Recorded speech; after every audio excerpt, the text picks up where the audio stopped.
Hey, everybody, welcome to another episode. I am Michael Petrow, and on the show this week, you have got Charles Fernandes, Martin Navarro, and myself sitting down. We combine our weekly watch lists to one big one and give you a review of The Batman and tell you why Robert Pattinson was so awesome and how on earth did they make Colin Farrell not look like Colin Farrell, and that car and the tricks and the contact, all the great things that came from that film. I think I'm the only one on the show who hasn't seen it multiple times. One and done. Jimmy, I think, is at 4. What does that tell you? We're crazy. Anyways, so that's the first half of the show. And we get in a little debate free, a little tussle, if you will, ladies and gentlemen. This one we're friendly with each other. This is another fan casting. We had so much fun when we did the Amazon Prime series Invincible. Go to the reeldebaters.ca and search Invincible, and you can listen to that episode. We had so much fun when we did it that we're like, let's do it again, because we all just didn't feel like being too creative this week. So, with that said, this fan casting is dedicated to the sexist, womanizing asshole that James Bond is, and who the next actor will be to play him on screen. Daniel Craig has stepped down. We're going to have to wait a minute, take a knee, see what happens, who they're going to cast. So we thought, fuck it, we don't want to wait for like 2 years. I think that's like the average time. So to wait until they announce it, they give them like a break. So we don't want to wait. So that's what we did for you today. So we cast not only James Bond, but we also did the evildoer, whoever the bad guy is, and what kind of layer they got, perhaps. We also did M, Moneypenny, Q, and obviously the soundtrack. So we left everything out. We left out the car. We left out the cocktail because it's always a martini, and it better not be anything else but an Aston Martin. They did not pay me to say that. Point is, that's who's on the show. That's what's on the show. So stay tuned for that. A little bit of housekeeping. We have a new tab added to our link in bio, our multiple website, if you will. If you go to our social media, Instagram, Twitter, Facebook, there's a link in the bio or in the website tab. That's like everything that we are, the Debaterverse, if you will. That's what we affectionately call it here. And there's a new button at the top that says Rate the Podcast. And we would love it if you did. We would love your input. We would love your critiques. We would love your pros and your cons, your ups and your downs, your pluses and your minuses, whatever it is. If you have an idea or you just want to say, hey, you guys rock, or shut the fuck up, Michael, whatever. We're interested in what you have to say and what you think about the show without going too long. So that's there. If you want to go straight to the website, let me bring it up here. Facial recognition. Turn on. Anyways, lovethepodcast.com/RD preview. Again, that's lovethepodcast.com/RD preview. You want to type that into your browser. And the cool thing is it takes you right to whatever app on your phone you have. That's backwards English. Whatever app is on your phone that you listen to the podcast on, it'll take you there. So you can rate it there if it's there. Pretty simple. Anyways, so that plus if you also want to connect with us and you don't want to leave a review, but you want to hang out with us in person, May 14th. At the Handsome Daughter, Winnipeg, Manitoba. We're going to be doing a live podcast. We're going to be arguing what movie or restaurant should have its own, what movie or series should have its own restaurant, like themed restaurant. We've done this before. This is old hat, but it's fun to do in person. It's fun to do with you guys, and we want to hang out with you. So if you come, you're going to be able to like scream and shout, talking to a mic, give us some of your points. We did this at Comic-Con. If you saw it, it was a lot of fun. It was very engaging. So if you're a big movie fan and you want to come down and shoot the shit and tell us what for, $10 at the door, super cheap. All the funds go back into covering the podcast. So if you want to support a local goofs, we're more than happy to put on this lovely event for you. Plus Magic Bird Chicken, super delicious. If you've never had it and you're from Winnipeg, come on down. Again, that's May 14th at the Handsome Daughter. Doors at 7, show at 8. It's gonna be like 2.5 hours, give or take. We're gonna go long on this one, so please come if you're from the Winnipeg and/or surrounding Manitoba area. I have nothing else for you. I've broken my promise. I will shut the fuck up. I give you the Batman review and the James Bond fan casting you didn't know you wanted. I'll shut up and cue the reel, and you enjoy the show. Let's tidy up this tangle of film by putting it on a reel. Here is a motion picture film, 1,000 feet, 16,000 separate photographs. Welcome, everyone, to the official space section of the Charter. The truth! You can't handle the truth! Sir, you're out of order. Out of order? I show you out of order! Ladies and gentlemen, welcome to another Reel Debaters production. Welcome back to the show. I'm Michael Petrow. Hello! Hello, I'm Charles Fernandes. And in Vancouver, I am Michael Petrow's hangover. 2-hour delay. he's not wrong, ladies and gentlemen.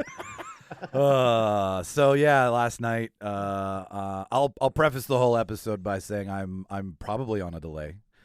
probably on like an Oscars delay, like 5 seconds. So if La La Land. La La Land, yeah, exactly. We went to the New Toad last night for you Winnipeggers, the New Toad in the Village.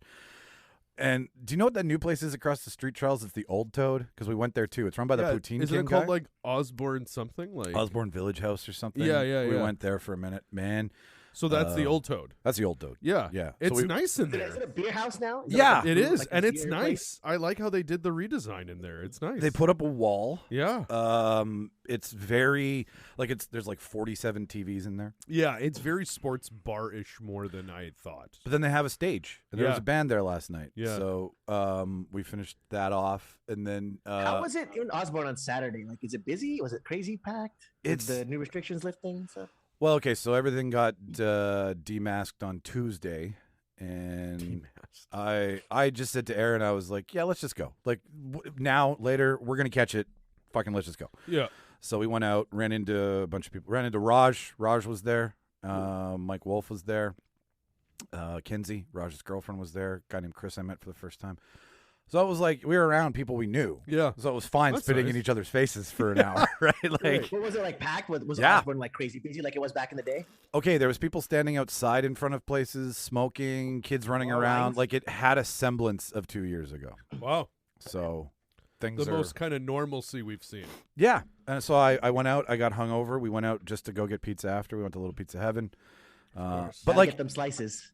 Yeah. honestly, man, like now I'm like restaurants with big groups of people and like busy atmospheres and maybe a concert and then a thing, right? Where like going to the pub, just my knees hurt. I Yeah. need to lean a lot. Yeah. It's not like I'm not, and you get taken out of that for 2 years because of a pandemic, because that's your life. Like that's what we did all the time. Yeah. Like I'm sure we did more kind of sitting and chilling in 2 years than we probably have in our My life. pants tell me how long I've been sitting and chilling. They Yeah. don't fit anymore. Yeah. Right. So, Right. anyways, but so yeah, ladies and gentlemen, I am a little hungover today is the point of the story. So Charles and Martin might be doing some more heavy lifting than they're used to. A lot of Michael, wake up. Michael. With that said, let's not talk about no more masks and COVID, because that's in the real world. Let's go to the fake world. That's right. All right, let's go on screen for a second. So, spoiler preface, first of all, are what you watched this week. We've all finally seen The Batman. And it's taken a minute for all of us to get together to talk about it. So we're not going to talk about anything else but The Batman. So if you haven't seen The Batman, spoiler. So first off, let's go out to my hangover in Vancouver. Story-wise, Martin, did you love what they were trying to tell? I liked it. I liked the fact that when Charles told me like, oh my God, this is like a perfect movie. I was like halfway through, I'm like, I don't have anything wrong with this movie. Like, it's great. Yeah. What's going on? Yeah, and I was once again surprised that what's his name, fucking Twilight dude, Pattinson. Pattinson, Twilight Robert. dude. Yeah, Can't get out Robert from under Pattinson? that. Yeah. Yeah, I was right. Like he was good. Yeah. He was good. Yeah. He was good. I liked him as Bruce Wayne and Batman. I liked one of my favorite things is how you didn't see Batman use his grappling hook until like halfway through the movie. Yeah. He was like on a motorcycle the entire time. He's not Like, reliant on tech. That was What cool. I like too is Matt Reeves also. I think he's one of the first filmmakers to do it in a way where I get it, but everybody films it. Then when as soon as he uses a gadget, it's like focus on it, close up, whoa. But this was so casual. Like when he fucking pulled out the middle thing, and you realize that's his only bat ring, and he like they didn't make By a big one deal. batarang. It was great though. I'm like, holy fuck, that was cool. Right? It Whereas was. in all the other movies, And they have those dramatic, like, Yeah. he's using it. Martin. I mean, like, you know what I mean. But Go ahead, Martin. I really like how this Batman is actually a detective again. Yeah. You know what I mean? Yeah. He was actually a detective and solving crimes in this one. He walked He a- had to use his reason of deduction and stuff like that, and all Yeah. his gadgets just to figure shit out. Gadgets were so secondary to there was no flashy Batman. No. He walked a crime scene. When he walked that crime scene, when we're introduced to him with Gordon and that, when he walks in, he's like, what the fuck's the freak doing here? I love that. We haven't really seen that on film where the police force is like, fuck this dude. or like, the you two of see them are that. friends. Yeah. Like Yeah. you see it, they have a Yeah. they have a casual relationship. Yeah, right? They call yeah. they It's see called open, Michael. It's called ethically non-monogamous. Yeah. On the Tinder, it's called ethically non-monogamous. I've been off. Yeah, I haven't right. swiped right for That's 6 right. years. I don't know anymore. But this one was definitely more like they were bros. Yeah, Yeah, it it's was like give the nice. guy a chance, man. Yeah, that is, you see it especially in that scene where he's really yelling at Batman, and then when he gets him alone, he's like, "All right, we got to get you out of here, okay?" Yeah, And then you're like, "Oh shit, Gordon's always on Batman's side. Awesome." what Gordon's else, a Martin? G. Gordon's a G. Yeah, perfect actor. Jeffrey Wright's amazing. Yeah, so good. I really liked too. What's her name? Zoe Kravitz was really great as Catwoman. Mhm. I really liked her too. Yes. Like everything was great. The soundtrack was amazing. yeah. Yeah. The soundtrack was honestly, someone's like, I'm going to make the next Jaws song. We're going to use Yeah. it I once. think his We're going to stretch it for 3 hours, and it's never going to change, his but name it is- fucking works. I hope I'm pronouncing it right. I think it's Michael Guccino, I believe the is score? his name, who did Alright. everything. And they just actually released a really cool behind the scenes with Matt Reeves talking about it. And the day, because Michael Guccino, I guess, he's been his Hans Zimmer for everything. Like he's done the music for all the Planet of the Apes and whatnot. And as soon as Matt Reeves was like, as soon as it made public that he was doing the next Batman, Michael Guccino made the Batman theme. And this is very rare that you hear a composer making the music before they've even shot anything. He's auditioning. And the way that he showed Matt Reeves, hey, I have Batman's theme, is the fucking day they did the screen test for Pattinson. Ooh. So when he walked on set, they played it off of an MP4 off of his phone, and everyone was just like, oh my God. This is And it. that creative process alone is wild, man. Like, that is so cool. Well, that intro where, because, I mean, a lot of things are happening in the first 40 minutes of the film, but Yeah. the big notes are, so he does confirm it's the long Halloween, because he says Halloween Yeah. night, and it lasts that week, which Yeah. is the long Halloween series. Yeah.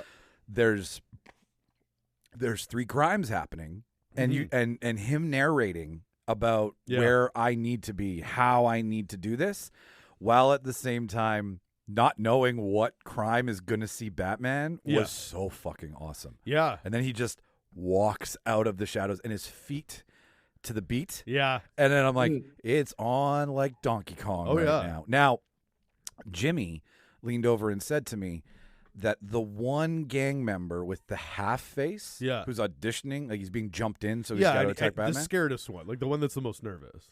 Correct me if I'm wrong, guys, but he plays Tim Drake in the DC series. Whatever, is it the Defenders or whatever? Titans or something like that? Yeah. He plays the Tim Drake character. I think somebody mentioned that. Somebody mentioned Oh. that. So the fact that the guy who plays Tim Drake in a show is Yeah. on screen as a guy being jumped into a gang Right. is an Easter egg for 3 years from now where Oh, yeah. we could see the rise of Robin.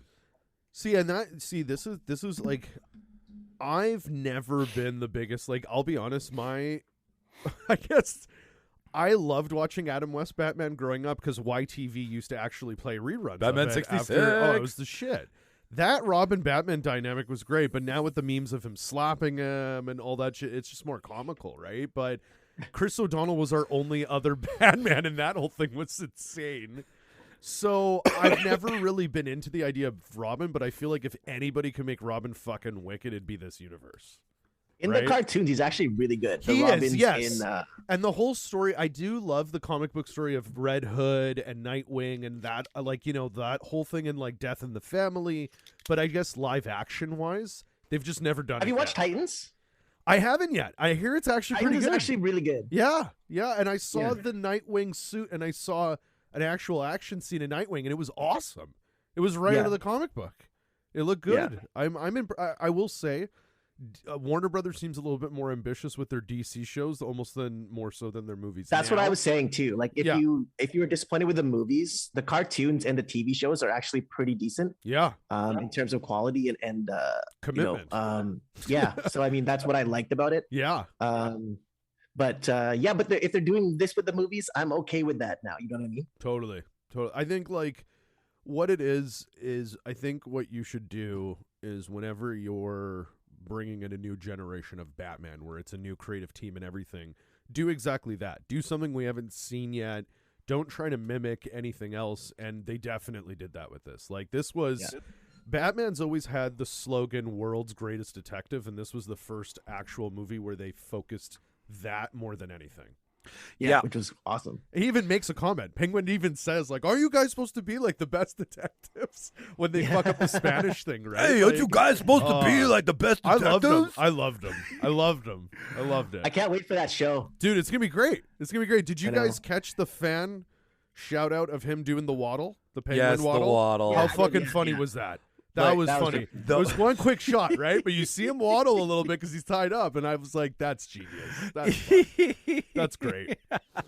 Did you guys hear that Paul Dano is writing a comic for the Riddler? Yeah, Year One? Yeah, man. I think that's awesome.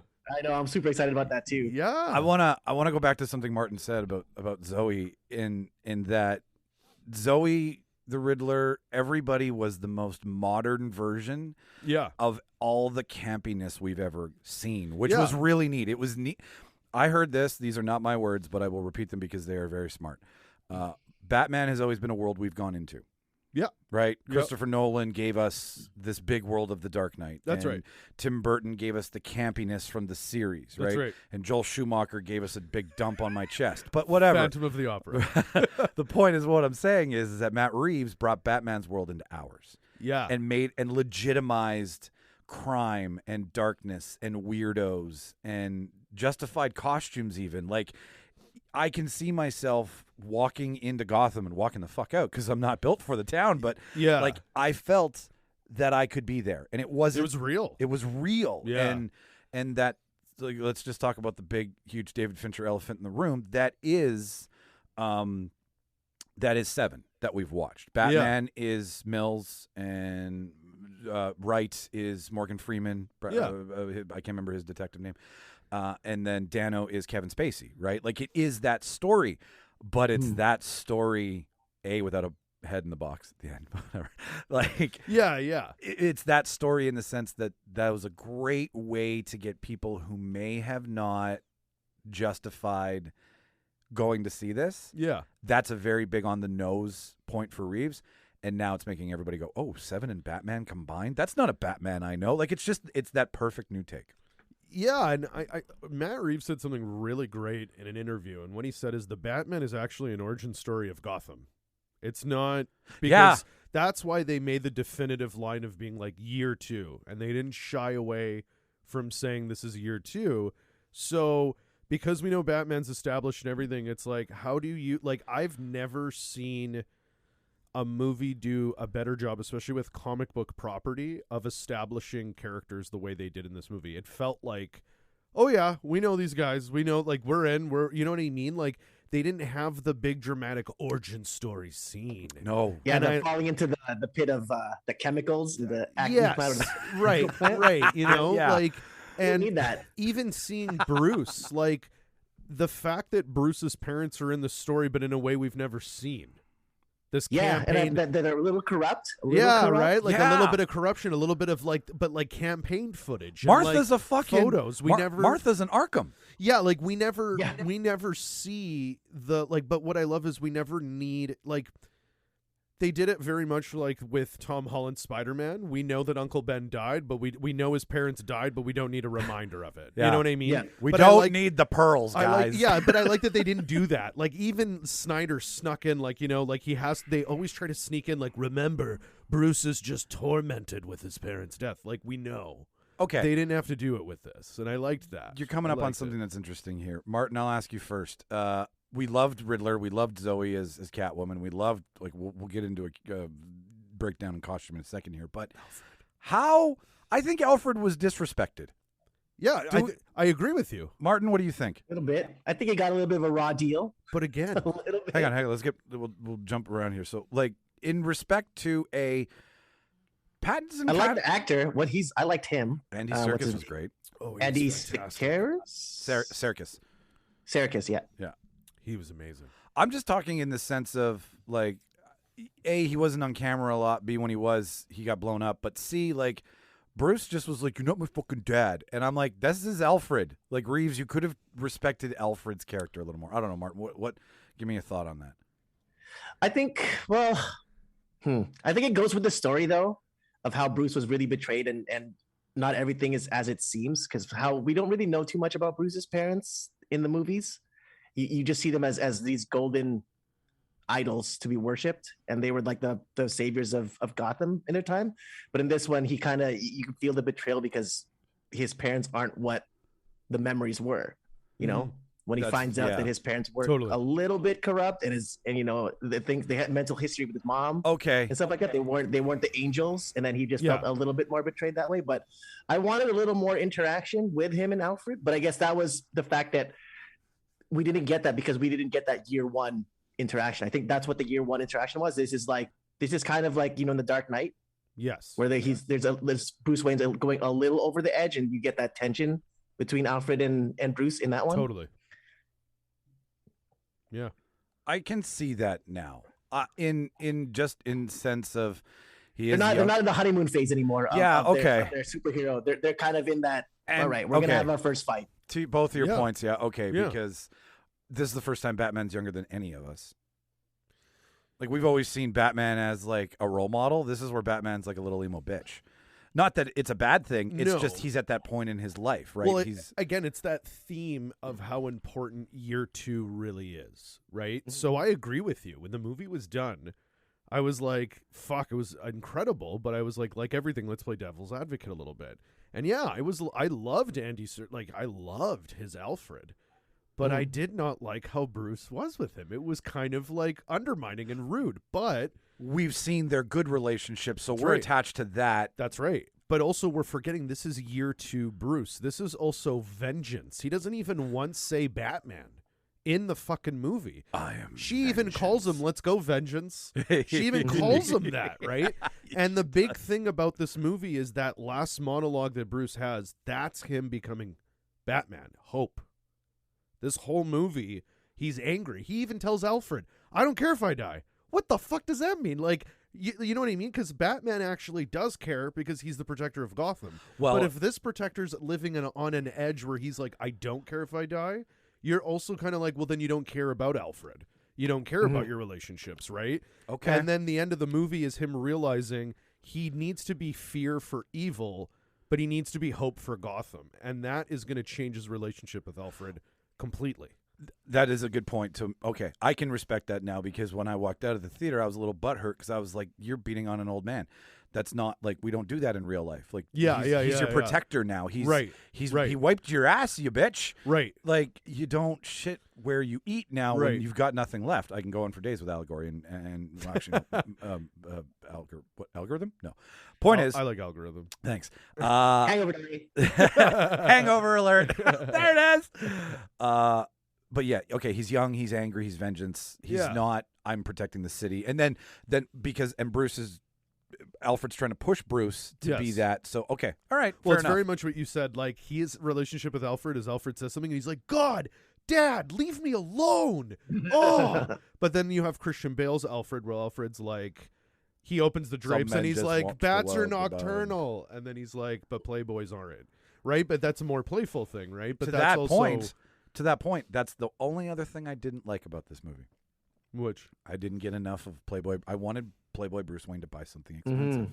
I thought is that even me? I thought this is the most ghetto, like, not that there's anything wrong with it. I liked it. I thought this is the most ghetto Batman out of all the Batmans ever. Yeah, like, he wasn't rich. He didn't seem rich. He didn't seem like a playboy. He just... Yeah, he very, like, it was the most actual sad Bruce Wayne, where, like, he's in the corner, Batman. Like, I'll just live my life in the Batcave, you know? Like, he didn't, and yeah, the only real pivotal Bruce Wayne moment is when he realized the only way to get to Falcone was more as Bruce Wayne than Batman. Right? Yes, yeah, and then that's when he's like, fuck, I gotta put a suit on. The whole time in the movie, that's the only time that he's really like, hey, Bruce Wayne, I'm into Bruce Wayne, right? Yeah. But it was still to get something out of it. He still doesn't understand that he needs to play the Bruce Wayne, especially to keep his identity concealed. He needs to be a dick as Bruce Wayne. And he needs to be a little bit of like a Tony Stark Bruce Wayne. He's growing right? as a person. But that's what it is again, we got to remember it's year two. These are, like, for instance, one of my favorite year two moments. He gets scared when he realizes, I'm going to jump off of this police building. okay, but I'm gonna do it. Oh, the wingsuit? Yeah, and then he fucking pulls it. Like, I even told Claudia, I'm like, why isn't he pulling his parachute? He's waiting too late. And then he does and fucking eats shit. Yeah, he doesn't right? break it. But he won't do that again.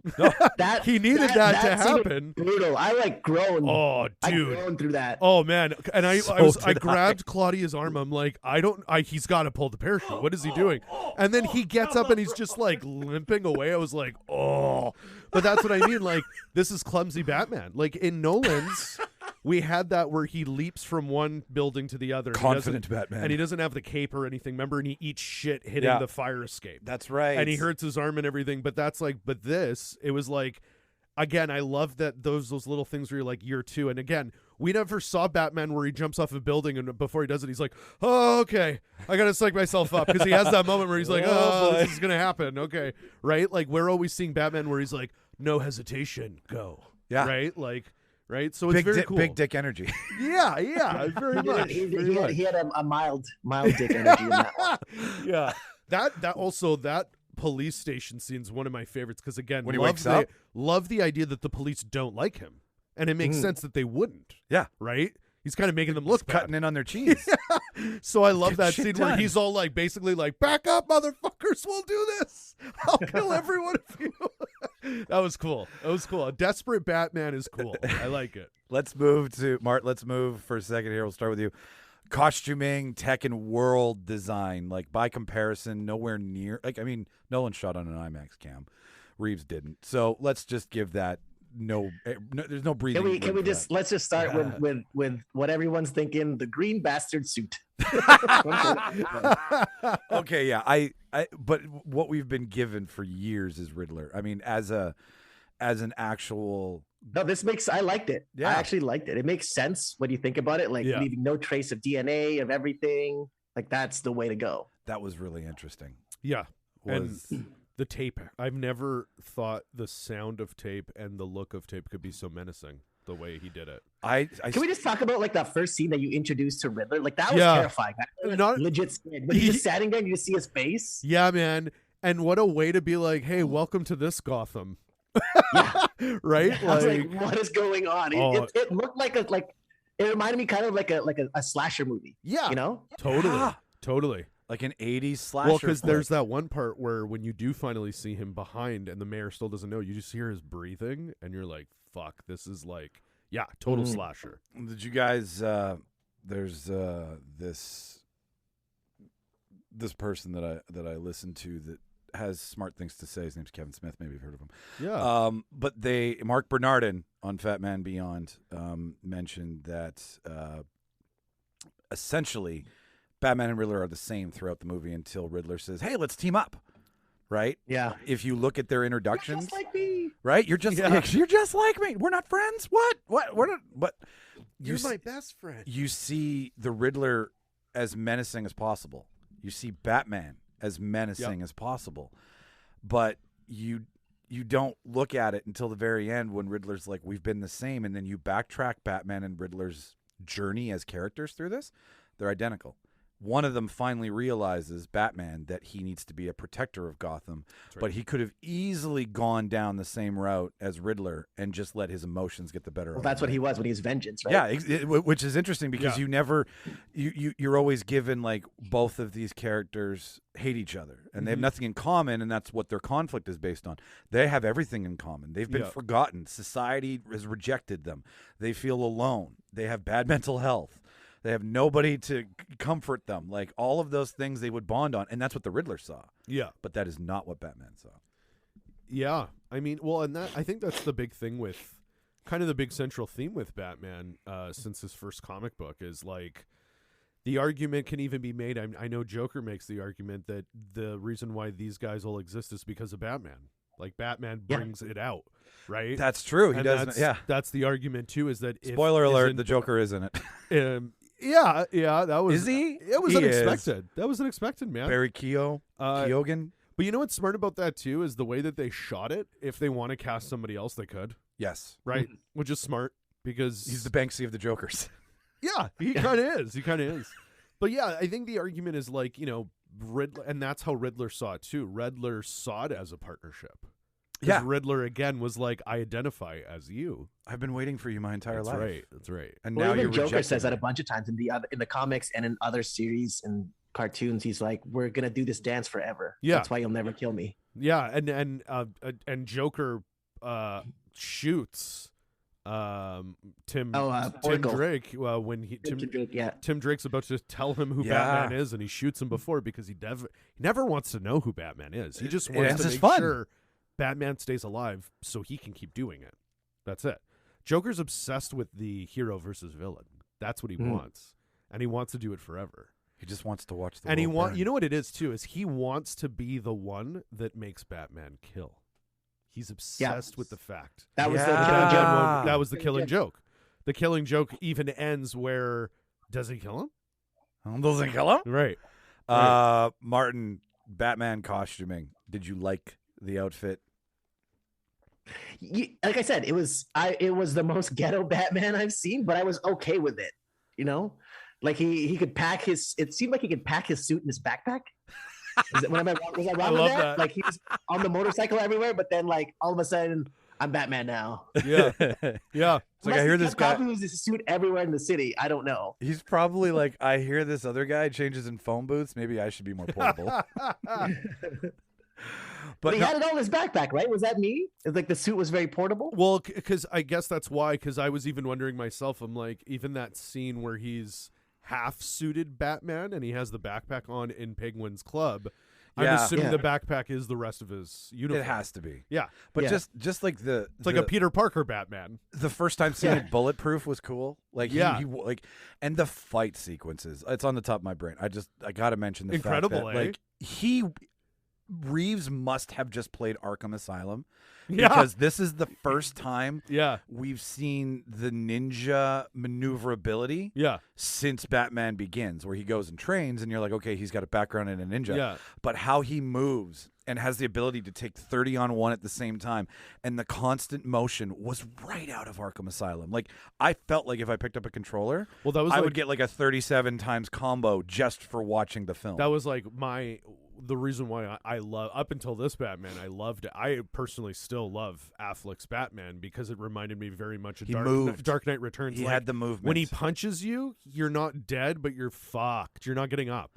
But he's punching in momentum. Yes. He's moving. He's which putting means, all his weight to everything he's doing. So when he's punching into you, he's going through you to the next guy. Yeah. And then using that momentum to go into that. Like, it's perpetual motion. Oh, speaking of which, too, the scene near the ending where it's like, the last act of them going to Madison Square, Gotham Square. Yeah. That shot where Batman's walking towards the camera and they're shooting him was all practical effects, Matt Reeves stated. They didn't have I didn't know that. They didn't have any other lighting in there. So they just used the actual lighting from that underground portion of New They were York, just using the lighting from the actual blanks. And that's why it makes sense because you'd only see Batman when a gun is shot. That's true. Yeah, it blends that was in. such a good scene. Oh, it's so good. It's so good, and it's also showing how insane Bruce is at that point because they're shooting him with automatic guns up and down. Yeah, and he's like, "I'll just keep walking." How about the car jump where Penguin gets away? Oh, and he's man. laughing. Oh man, that jump through the flames. That's all real. That's practical. That's not CGI. Yeah, it's beautiful. That's a one and done. Oh yeah, fucking. And again, Martin, like you said, very simple ghetto Batmobile in terms of all the Batmobiles Dodge we've Charger. seen. You know the car. But how fucking sick! Probably one of the best Batmobile scenes we've seen. Did they change up the car in the movie from the trailers? Did you guys notice that? I thought the trailers was a bit more Charger-esque. This one definitely looked a bit more Batmobile, but still, ghetto. I thought the trailer car was different than the one. I have a feeling that the trailer, in post, it was probably more hot rodish, and this one they were like, we want to do it more Batman, so more black. Yeah. More the aerodynamic because it was way more. It felt like a Vin Diesel Fast and the Furious car in the trailer. I agree. I totally agree with Martin on that. Yeah, because when you see this, you see the big jet engine out the back. You see you see all of the accoutrement that you didn't get in the trailer. Yeah. So I wonder if they were like. And again, not many. We don't see gadgets. We just see powerhouse contact lenses. Yeah. Oh, those were wicked. Grappling gun. Grapple gun, sorry. The contact lenses not only were wicked, but very cool way to integrate why he needed Selena. Yeah. He was like, I need your eyes. That was awesome. detective, man. A detective, totally. Like, you'll use bait anytime, right? Like, 100%. yeah, man. It was great. I loved, we were talking, Zoe Kravitz absolutely killed it. Yeah. Absolutely killed it. Well, so she gets a show. Penguin gets a show. She's getting a show. Yeah. So the 3 shows that have been confirmed. Which is And smart. We were talking about this last night because Aaron's like, why are they all of a sudden announcing all these shows? I was like, these shows were in the back of their mind when they came up with this in 2020. Oh, it's one of those things where they're like, if the movie can make a bill, we'll give you your shows. So they had it, but right? Like, the movie had to perform well for sure. But Zoe, well, they're doing Penguin, an Arkham. and they've changed from Gotham PD to Arkham. Yeah. So my assumption is each episode and a half is a new Arkham Asylum character that Batman's put away. Yeah, they could do Victor Zsasz one up, but like it could be like the Arkham Diaries. Exactly. Literally. Oh man, they could do Harleen Quinzel could be a doctor there, and they could slowly start showing her change and be manipulated into Harley. And right? then like we have a Harley. because Matt Reeves made an effort to say it's going to be the Arkham show specifically is going to be a horror. Can It's we gonna have be- Harley Quinn though from Why not? Suicide Squad? Like, can he just oh be yeah, like, I'm sure at this point, if Matt Reeves calls you, you just say yes. Like you're not, Please you know don't what I mean? Margot Like, Robbie. like I think Matt Reeves has proven at this point that he knows what he's doing. Just trust what that man wants to, what his creative team wants to do. Well, I support.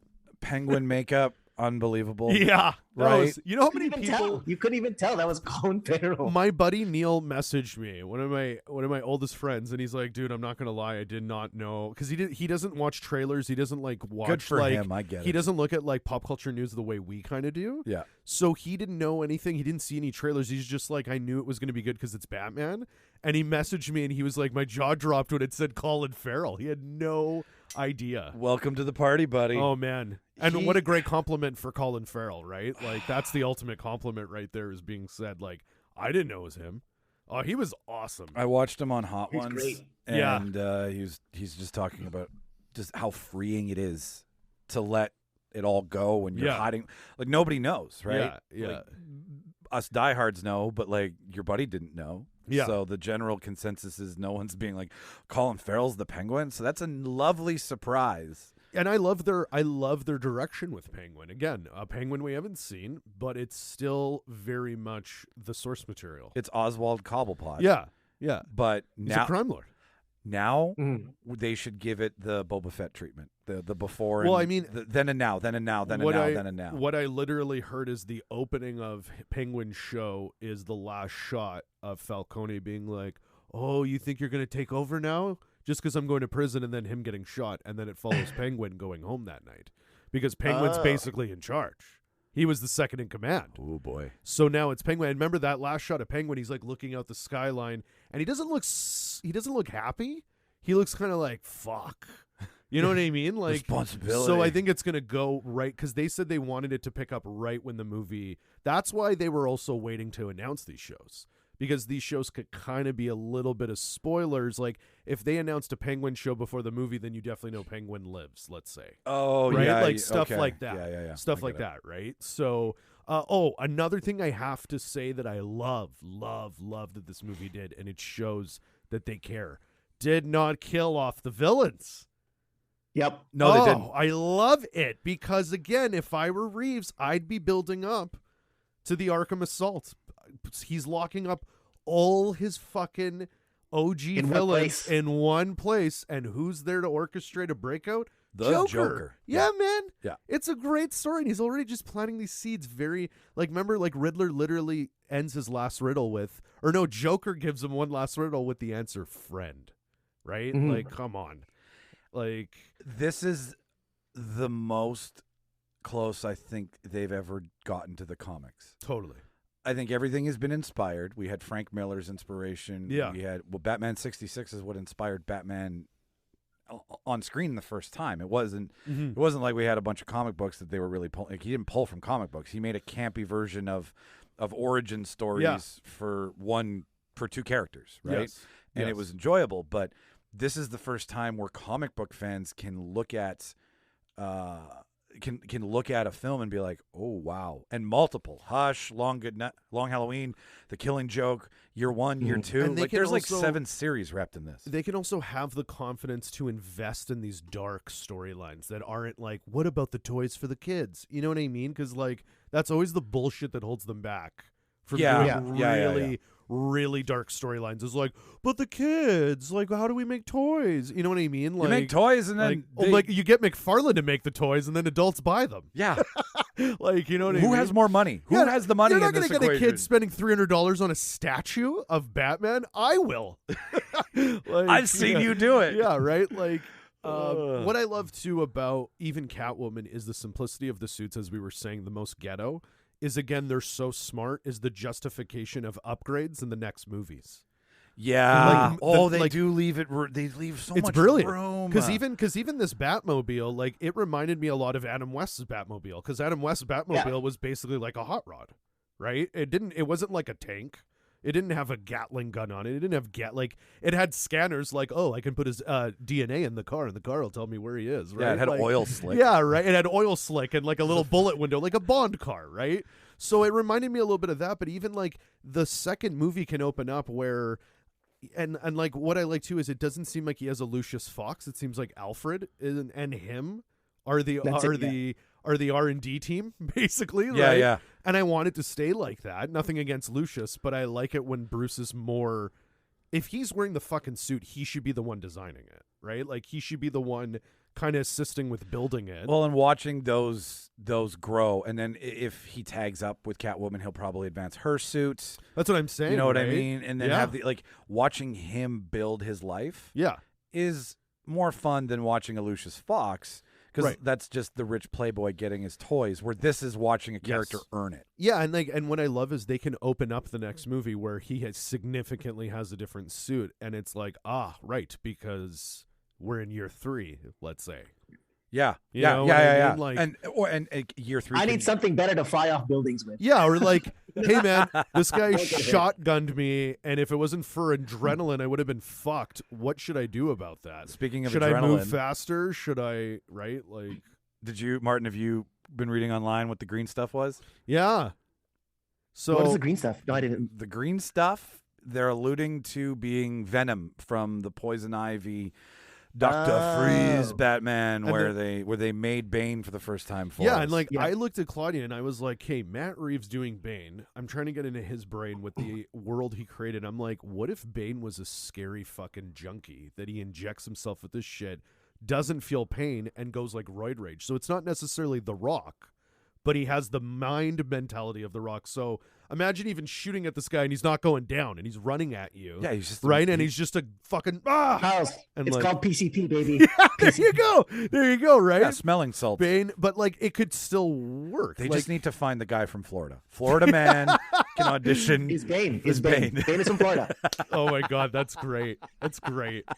But yeah, like imagine a Bane in this world. Like there's all now. I'm looking at any character Reeves wants to do, and it's automatically going to be scarier than I could think because he made Riddler scarier than Joker in a way at some points in that movie. He did to Riddler what Heath Ledger did to Joker. Yeah, 100%, right? Yeah. And even Paul Dano talking about his creative process, it's like, like it shows, man. Like you're terrifying. I got to find out what scene was the 200 take scene because I don't know if it's the opening sequence we meet him in or one of the videos he makes. I think it's one. I think he said it's the first video. It's the video he makes where he like cuts someone off or is like no and does that because apparently those were when the 200 takes, because when he was going no, it was him saying restarting and he would restart again. So he was actually saying no to himself out loud, like I don't like this take, and he'd restart, and then Matt Reeves is like, we're using this, we're literally using all of this. Yeah, it's crazy. It sounds like when he was Riddler, it was just like he's gonna tell us when to cut. We're gonna let Paul just go for it, and Paul's gonna tell us when to cut because Paul is the Riddler. So we have the Riddler here. I can't tell him to turn it off. He tells me when he turns it off. So that's great. I love that he has that confidence in his actor. Totally. You know? Right? Like, well, and they said that fucking Paul Dano was saran wrapping his own face Yeah. When he knew that like Riddler was going to be obsessed with DNA, he started saran wrapping his own face on set. Everyone's like, what do we do? Is this okay? And it's like, I'm in character, baby. And he's just going. Like, you know what I mean? It's nuts. I was so happy when I looked at Jimmy and was like, after that first scene. I was like, I'm in. I don't care where this goes. Because Paul Dano was the biggest risk. I eventually, after seeing Pattinson in Tenet and giving him a shot outside of Sparkles and Vampires, I was like, okay, no, dude can do it. And he's done so much. Like, he's done some really crazy films. And I'm okay, he's got range. He'll figure it out. Zoe Kravitz, great. Colin Farrell, he just has to get high on coke and be the Penguin. Sure, fine. And Jeffrey Wright, Bernard Arnold, all the reasons why. Your Paul Dano was. But Paul Dano was where I was like, please, just because Paul Dano is Little Miss Sunshine. Paul Dano is. But remember, Little Miss Sunshine, that rage moment he has. I was like, yeah, I could see Riddler. But he's always the little nerdy guy. Yeah, you're right. He's never a killer. You're right. And seeing or him a lead, like a lead this way. Yeah.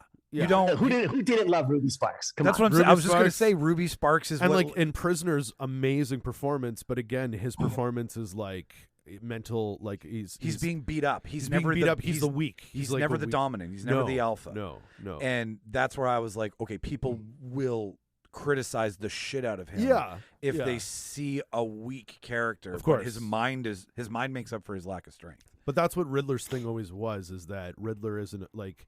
If I fight Bruce Wayne, if I fight Batman, I'm fucked.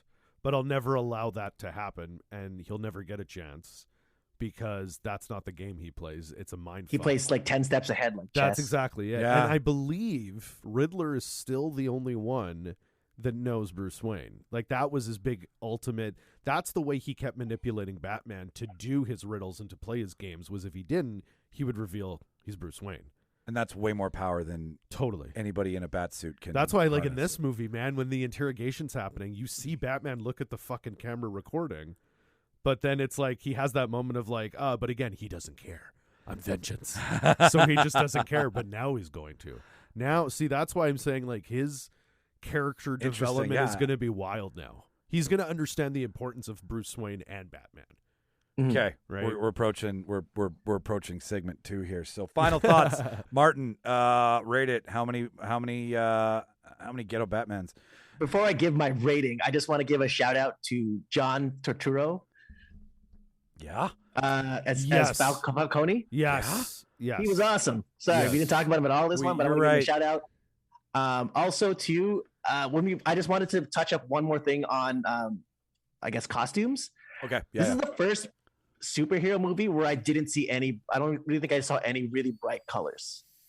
No, totally. Right? Matched with the whole vibe of the movie, which is dark and vengeance and just ghetto and no bright colors. Like no character had bright colors in that throughout the entire, which I thought was great for costuming. To your point, there were lesser bright moments. Like Thumb Drive was the one joke that really sticks in my brain, and that's about it. Like there was very, but I didn't laugh at all in this Batman. I just laughed at that one scene when he pulls up the broken, like the chopped off thumb. My theater laughed just at the one line. The two parts that they laughed was you got a lot of cats, just because it's such a Batman funny, like you got a lot of cats, and then the other one was man, next time pull your punch. I did. A very Batman-esque, just a very comic book Batman line, right? that was the other I think one, those were the two lines that, like, my theater, like, we loved, like, we ate up. But that's, again, it's not comedic. It's more just like, ooh, yeah, Batman. Oh, and one more thing, I don't know if you guys caught this, but I don't know if I told you guys this, but I was really bothered with Catwoman when she kept her fridge open. And then you see all the bills stacking up like past due. I'm like, yeah, no wonder, because you're fucking just wasting power. That was my only beef with the movie. I'm like, Catwoman doesn't care about the environment, the economy or the environment. Fridge. She has a huge carbon footprint. Well, you know what, Martin? I think that might have been a conscious decision because she is a thief, right? So that's probably stealing the power. She doesn't care. Yeah. When you put that in the group, that was like great. Fucking close your fridge. One of the cats will do it. Okay, so I'm gonna give it Ghetto Batman's. I think I would give it like somewhere between 8.5 and a 9. Like high, like 8.9. Yeah. Yeah. 9, close to a 9, very close to a 9. Charles, how many? Oh, man. How many? I'm gonna give it. Honestly, this movie really blew me away. I'm gonna give it 10 riddle me thises out of 10 riddle me that's. Oh, it's on the Ooh. ace list. It's on it. That's what's on that one right now. So ace list. Creep Show is on there. Oh yeah, Scream is hey? on there, and you put the Batman on there I because did. of the last week Yeah. when all you said was I saw it, and that was your review. Yeah, that's right. So That's right. anyways, okay. Hang on, I just dropped my phone. A brand new phone. I give it 9 eyeshadow compacts out of 10. Yeah, love it. It's the first Love it. Batman to don black makeup underneath. Yeah. Which I really appreciated, and Martin will know this because he used to hang out with me when I wore eyeliner and nail polish. Oh, So I appreciate a good you My do it He's a Because you very thought- pretty boy. Yeah. did you do it thinking you were Batman? That I was going to be singing My Chemical Romance, sure. Like I didn't. I did it Love because it. it got attention. I did it because it Right. was anti. I have You didn't know Fedora Michael, Charles. Yeah. Fedora Michael. Yeah. I'll show you photos after. I can't wait. Fedora Michael. Fedora Michael. Fedora Michael has a lot of pictures where his eyes are really big. Let's just say that. That's great. I read Alice in Wonderland a lot that year. Yeah, I give it 9 out of 10 eyeshadow compacts. I think it was. I mean, the blunders that it did make are not blunders that I can be like, this sucks. Yeah. It's just like, you know what? Now, but seeing it and talking about it and pulling the yarn with the two of you, I'm like, oh, the reason he was treated like shit was because he's a shitty person right now. He hasn't grown to who he is. So Yeah, you're not. I didn't like his Bruce too much. He was just a bitch. We didn't get enough of Bruce. But I don't think that's true. But that's not what we That's true. focus on. He's vengeance, right? That's right. That's what they And wanted that's to why focus now on, this so. next one is going to be. Bruce it's gonna be isn't interesting. vengeance. Batman, I guess not Batman, but yeah, Yeah. Bruce Wayne isn't. I am vengeance. here to hug you. Well, because like the minute he held up that flare and carried that woman out, he was like, "Wait, yeah, I got to focus on this aspect more. This than- feels good. than beating the shit out of people." Yeah. Right? Because remember when he was high on adrenaline, even Gordon was like, "Whoa, whoa, whoa!" He's like, "I'll kill anyone right now, I'll man." kill him, motherfucker. Yeah. Yeah. All right, well, ladies and gentlemen, that is your spoiler-filled review of the Batman here with your favorite fucking cinephiles. If you haven't seen it, go see it. Hopefully you skipped through all of this and you've been waiting to find out what this whole episode is about today. And it is another debate for you, ladies and gentlemen. Cue that long music. At my signal, unleash hell.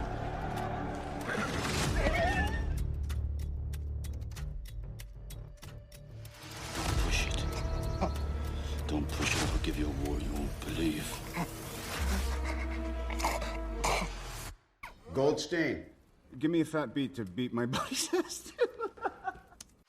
I know what kind of guy you were. I never would have agreed to work with you. Are you gonna bark all day, little doggy? Or are you gonna bite? What was that? I'm sorry, I didn't catch you. Would you repeat it?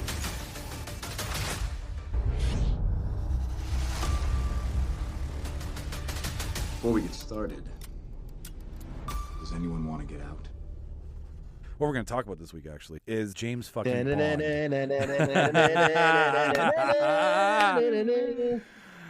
That wasn't on cue, ladies and gentlemen. Both of those boys came up with that on their own. We did not talk about a theme song for this. Yes, it is the James Bond fan casting. We had so much fun doing the Invincible fan casting. Yeah.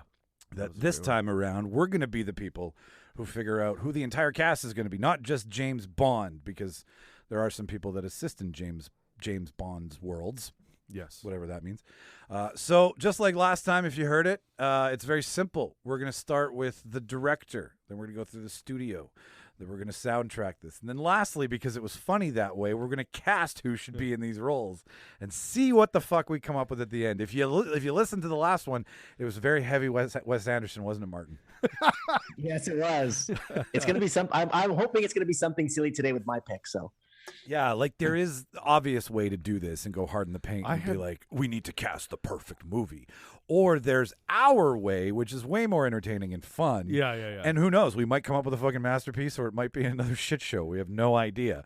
So simply put, we're gonna go around the shit show. Yeah. Well, the chat group on this one, ladies and gentlemen, was fun because as soon as I was like another fan casting, Martin's like, "Can we do it the exact same way?" I'm like, "Yes, we can." Yeah.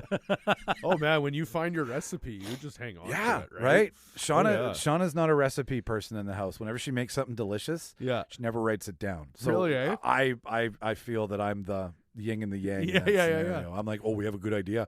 My fucking stoner She's brain the will forget secret recipe person, which the secret is there is no recipe. I just know how to make it. There is no spoon. We're all in the Matrix. That's right. There you go. There is no spoon. So damn that kid. Like we did last time, ladies and gentlemen, we're going to start off with the director, the one who's going to put his vision and direct the madness of the next James Bond film. So I'll go first on this one. The name's I went down a list of 75 directors. Oh. And just before, yeah. So I feel very well informed for this one. And I was like, what do I want to see in my Bond that I haven't seen yet? Campy Bond's been done. Charming Bond's been done. Dirty Bond, asshole Bond, Dirty Bond, Bond who shouldn't be around in 2022. Like all the Bonds have been done. 80s Bond, Roger Moore, right? Timothy Dalton for 30 seconds, right? Dalton. Like, but we've had prototypically, I don't know if that's the right word to use. We've had typically that the same Bond exists, which is the same big spy story with some sort of happy ending and some sort of he saves the day kind of thing. And I still want to have that in mind, but I want Brian De Palma. Oh, wow. To direct the shit out of Wow. Okay? I love Brian De Palma. Right? I want him to come out of retirement because I think he's around 80 years old now. Oh, yeah. And I want like a Carlito's Way James Bond, eh? Okay? And what I mean in that is I want some gritty. I want some gritty crime world stuff. I don't want some big... Like, it's always this big thing. Well, you'll get a little bit over the top with De Palma, but a good kind of over the top. Yeah. Well, I mean, every movie is a heightened version of its actual real-time scenario. I should bring up my notes for this because I had some good points about the movies. But Carlito's Way was really what it is. Maybe somebody will have a lisp. Who knows? Instead of martinis, instead of shaken, not stirred, it's like powder, fresh. Yeah, powder. there it is. That's martini. Well, hey, De Palma did the first Mission Impossible, so he definitely knows he knows his way around the spy. Do you see what I'm getting at? Like he's a genre guy. He is, yeah. But totally. at the same time, there is a sense of just really hard crime in everything that he does. And I would like to see that injected into Bond for once, where it's like, and what I say is that it's more, it's not international. Maybe it's political and it's local, like, some sort of, I don't know, some sort of mob. You know what would be cool when you're saying that, Mike? What brought like the light bulb went in my head? I would like now to see, instead of a James Bond film directed by Brian De Palma, I'd like to see a movie called Dr. No, directed by Brian De Palma. Yeah, right? Yeah. Where it's just the origin of the villain, Dr. No. Like, how did he become Dr. No? It's like a modern take on it. I started watching that this morning, and like that would be a total good De Palma treatment for sure. Like, just going through his list here, like the big stuff: Femme Fatale in 02, Mission to Mars, Snake Eyes with Cage. Yeah, right? I mean, well, what, Mission Impossible, Carlito's Way, Raising Cain, right? Scarface. What else you got here? Body Double, Scarface, Blowout, Dress Burnout. to Kill. Oh, Burnout's great. Carrie from 1976. Carrie. Like, he's been all over the genre map. That giving him something that's so buried in movie treasure, it would be. I think it would pull people out of the seats. It would pull the dads back, right? Because Brian De Palma made all the dad movies that we all watched when we were growing up and shit. So I don't know. Yeah, I mean, I can go for days on this, but like, I just think that a grittier take, it's a great with some more violence, as opposed to just like fight scenes are fight scenes, but the violence is never really in Bond. Mm-hmm. It's only in what he does. It's not in the story. Yeah. So yeah, that's my take. Martin, what about you? Who do you think's directing this? Because at the end of this, we're all gonna have to vote and figure it out. I went to left field as well, actually far left field for my pick, because I was like, I was reading, I don't know, something came up and popped up, and I was like reading about that the the Superman movie that never got made. Yeah, with Nick Cage. Yeah. So my director pick is Tim Burton in a James Bond movie. Oh, that's great. That's great. I want to give him a shot. He's not going to get his Batman movie. Let's give him a James Bond movie and let's see what he can do with it. That's interesting. Like Burton. Like what is Burton's take on James Bond? Oh my god. It'll be a little campy. I think it'll really shine with the villains. Will be funny, but yeah, I want to see his take on a James Bond film. Who is Michael Keaton going to play? I can't wait. He's playing M. I thought right away. I was like, if Keaton was going to play anybody, BM. Mallory. Yeah. But I guess he would only use British. That's the thing. Would he only use British actors? Would he use American actors? I wonder. I don't know. He's got to put Keaton in it, though. I think he'd put Keaton in it. Keaton could be a great villain. Here's what I want to see. I want to see a Tim Burton universe in James Bond. Yeah. I want to see Beetlejuice show up. I want a sandworm Danny to be a Elfman's problem. going to do all the music. Danny Elfman does the soundtrack, right? Yeah. Like and then it's like dun-dun-dun-dun-dun. But he did I saw Dumbo. Okay, yeah. And Dumbo was good. Really? And it's outside of Tim Burton's realm. But yeah, everything is very could it be claymation? We have our first claymation Bond, Martin. Oh my god. Could be. That's funny. But I mean, he did like Batman. Yeah. And Batman was that was a really good Batman. Yeah, and I mean today. Yeah, no, I agree. I agree. And it's not like Tim Burton isn't a bad filmmaker. He's a great filmmaker. It's just it's a curveball. You're throwing a curveball. I like it. Something different. Something, I like let's see what he could do with it. Yeah, and I think that's the best way to say it is let's see what because I'm curious now. Fuck, what would he do? Somebody said let's see what Robert Pattinson can do with Batman. Yeah, right. Like these aren't people that I would say those are my first picks when I think about it. Right. So I like that. Burton. God damn. Yeah. But we didn't see the same thing with the Wes Anderson from last episode. We were like, yeah, but then now we're like, that was a pretty funny casting. No, that was totally. a good, fun casting. Totally. So let's see what we can do with Burton. I hope you guys pick it. All right. Fair enough. Oh, that's right. We are debating. That's right. Well, we are kind of debating. I think we've redefined what debating really is. In the world. I think we were just like, it's part of our name, so we'll just debate. Charles.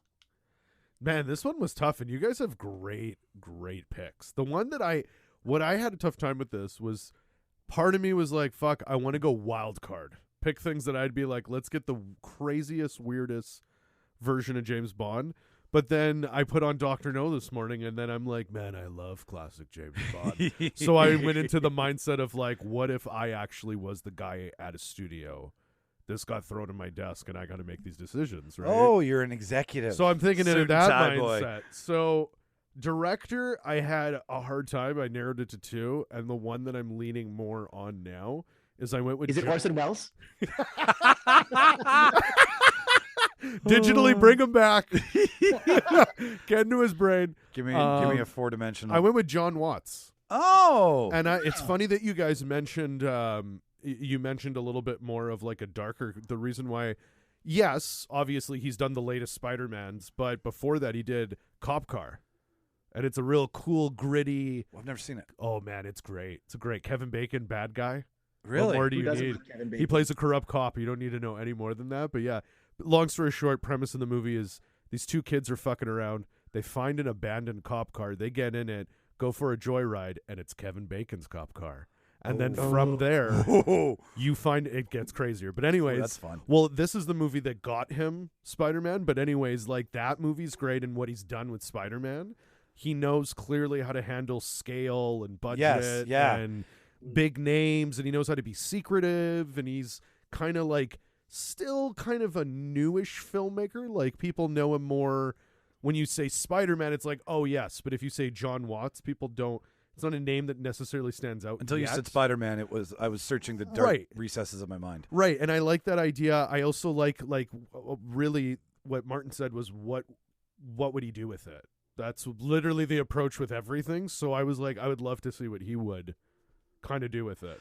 It's interesting that you say that because everybody in this category can handle a budget, right? Doesn't scare them totally, and won't. And that's important. That's the number. Working with big names. Yeah. Well, after what happened with what's his face, and I really liked him before he did Fantastic Four because Chronicle was great, but Fantastic Four ruined him.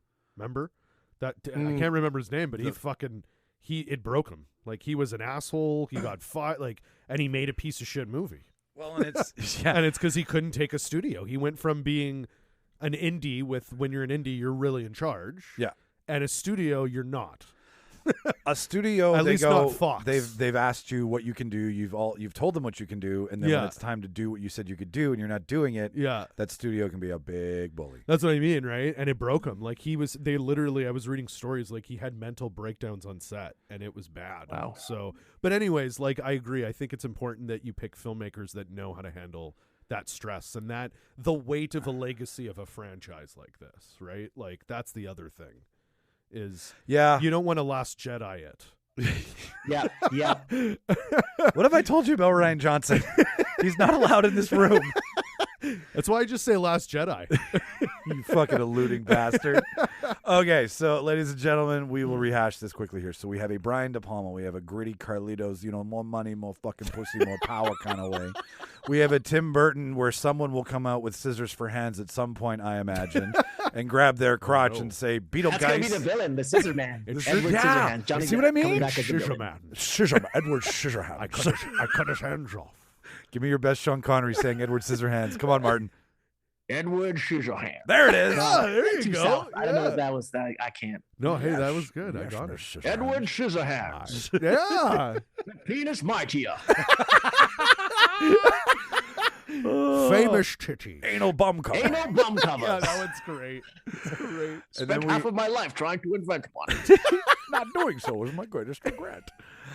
And then we have John Watts, who is Marvel royalty, has proved that he's got 3, right? He had Homecoming, No Yeah, Way I did Home, the 3, and Far From Home. and he's doing Fantastic Four. Funny enough, Yeah. he is. Yeah, So- he's doing the MCU. Well, he knows what there's a mental health breakdown that I have bad mental health, so no, all jokes aside, but he knows what that studio did with Yes. that, so he can Yes. he can be Yeah. like, okay, I have a I know what not to do, yeah, exactly. which is important. I will say, because the rule here at the Reel Debaters, ladies and gentlemen, this is your first ride with us, is that we have to pick for somebody else.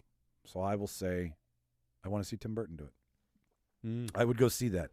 I don't think a lot of people would, but I would. Oh man, Tim Burton's such a fucking wild card. It's crazy. Let's see where this journey takes us, let's see boys. where it goes. I mean, just out of pure curiosity, My yeah, money penny Tim pick Bur- is going to work perfectly with Tim Burton's. Well, funny enough, I have a couple picks that when you said Tim Burton, I'm like, fuck off. But yeah, I'll go Tim Burton. I'll go Tim Burton. All right, Martin. I don't think you need to vote, but what is your Isn't pick it- anyway? I would have gone with Watts. I want to see what Spider-Man can do with it. Although De Palma, I want to see a Dr. No movie. I by De know. Palma. Right? I totally. When you said Dr. No and De Palma, I'm like, totally. That would be a great last movie for him. I just don't think Even if it's not considered part of the Bond, like whatever, that would be a cool last movie to just do. yeah, no, he's yeah. I don't know. I don't even know what his last outing is, but he's He did one with Numi Rapace and Rachel McAdams that was not bad. Passion. I think it's called Passion. okay. It's not bad. It's Check it one of out. his erotic. It's one of his classic erotic thrillers that he's always known for. Yeah. Yeah, but it's good. It's not bad. I'm getting hard. Anyways, moving on. So we have our director. Now we need our boss. We need our studio. We need who's going to give us some money. Who's going to take a chance on Son. me? Who does Yeah, Bond take a chance, normally? take a What chance. studio does Bond? It's always been MGM Well, MGM. it's with like- a partnership. with a partnership. Yeah. It's MGM has the rights. Barbara Broccoli and MGM which has been on the news all week because Was that it- sale went through. Was it with Sony? It's been with Sony for But at least Sony the last makes 20? Sony has been making it For like at least the last 20 years. Like they made the Brosnan ones, I think. well. Sony started in what 89. Yeah, so they made probably the last Dalton. Yeah, they made the Dalton ones, and then they went Brosnan. So they've had it for a while. Yeah, They've had it for a while. So those are the two who are heavily involved in it.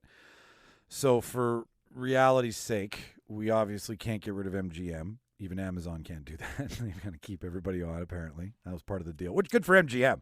Totally. Legacy studio. It should not disappear into the fucking... Because I agree. You have to keep it alive. It's part of the Big Five. Yeah, I So agree. And for anybody who doesn't know, Sony's lot is the old MGM lot. And it should have the responsibility of, like, you know how like a historical building will be held, like when it's deemed a historical building. Yeah, they like have the a responsibility Palomino to keep Club it. in Winnipeg. Yes, the staple of Winnipeg. But you know what I mean? Like they have legal responsibility to leave keep one it. building. They should kind of do that with at least the name of the 5. Yeah. They should have to keep those names at least alive. Well, I'll go first on this one because I thought long and hard. Suck it long and suck it. So it's gonna. That's now taking over the show. I thought long and hard about this, and I came to the conclusion that if it ain't broke, don't fix it. So you could give it to anybody. You could let Warner Brothers take a crack at it, but I feel I'd see Harry Potter show up somewhere. No. You could give it to Universal, but I feel they'd try to stick a horror monster into it somewhere, right? Or a fucking fast car. Johnny Depp's playing the Invisible Man. You know what I mean? You can give it to Disney, but there's gonna be no fucking, and James Bond's got to fuck, right? Big dick energy, got to fuck, got to put it somewhere. So. It's just going to be for adults. I mean, the problem is that this isn't like a studio taking on Harry Potter like Warner Brothers did and saying we're going to do this and then giving you something and then you're like, okay, fine. Nobody had done it before.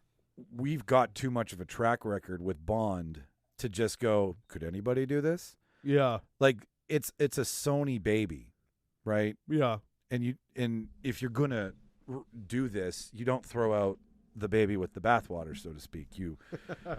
So I don't want to see anybody else but Sony do this because it's my Bond. So if we're going to take a chance with Tim Burton, then we're going to keep Sony involved in this. All right. And that, like I said, just because it's understood, they know the character, they know what to look for in a new actor, right? There's things there that are staples with this, and we're not remaking it. We're just recasting it. Technically, we're remaking it. Whatever.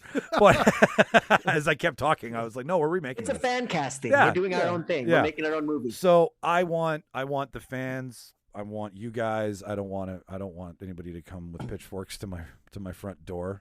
So Sony sticking around, making sure everything on sets, going the way that Tim Burton should be doing it is my pick. Martin, what about you? I was gonna go with that as well because I like the original studio, but I mean, if you pick that and I can't pick that, I'm gonna go with a studio that will allow some fucking. Fox. Nice. Fox will have fucking for sure. Fox will. Oh yeah, Fox fucks. Fox is fucking everybody right now. Yeah. Oh yeah, they've been fucking for years. They've been fucking since the 80s. Yeah, easily. Yeah, they fuck their employees. Yeah, there's a movie about it. Yeah. Oh yeah. Sad but true. Yeah. Yeah. I could see. You know what? If you were to give it away, I definitely could see Fox taking it over. They like racy. They like oh big. My God. They like. Not only would they run with it, fucking what's her face? Oh God. One of the Bond girls has one of the greatest names. She would have her own Pussy Galore. Yeah, she'd have her own spinoff show. They'd give her a series. They'd give her a series. Yeah, oh yeah, for sure. And they'd somehow convince Big Pussy from The Sopranos to come on too. Just on the you're Pussy. You're part of the Pussy Committee. Yeah, we got Pussy Galore. It would be called Pussy Galore. Yeah, totally. And then what's his face from Public Enemy would come out, Flavor Flav. Oh my God! Oh my God! Let's just make that show all with British accents. Yeah, it would like James Bond would come out and say something racist because it's Fox. He would say something controversial. It wouldn't be racist, but it would just be something anti and a little racist. Because it's Fox. Oh shit, that's funny. No, I don't know. Anything else, Martin? We're just Fox. Like I think we know. Fox. Fox. More Fox. More fucking Fox. What about you, Charles? I mean, I love the idea of a studio that's not going to censor it or like limit them in any way for sure. Honestly, I just embraced. I laughed and I was like, well, what's more relevant anything than Bond in the news? So I was like, let's see what Amazon can do. So I went with Amazon. Ooh, you I embraced it. I mean, why not, right? Like they have it now. I'm sitting higher than you for a reason now. Well, I'm like, now that we're living in a real world where like that's who's going to make the future of Bond, I was like, sure. And they have money. Fuck. They proved it. They fuck with money. Yeah, they proved that money is definitely not an issue for them. So. Well, here's a little Big bit of spaceships. They definitely fuck. Yeah, they're fucking. They're sending people to space just for fun. $8.5 billion, I believe, is what they bought Bond and MGM for. Yeah. How many Rings of Power is that? Rings of Power was 400 million. Again, if Lord of the Rings does not do well, there's no Bond. I just want to measure everything and how many Rings of Power is it now? Because if someone's like, that's crazy. expensive, I'm like, how many Rings of crazy. Power is it? Well, that's why 9 now, for the Rings of Men, 7 for the Dwarf Lords, Yeah. and 3 for the Elves. there you go. Fuck me, Right? eh? 7 for the Dwarf Lords under their mountains. Yeah. Yeah, no, you're right. Yeah. Oh, fuck, that's great. But yeah, All right. I went Amazon.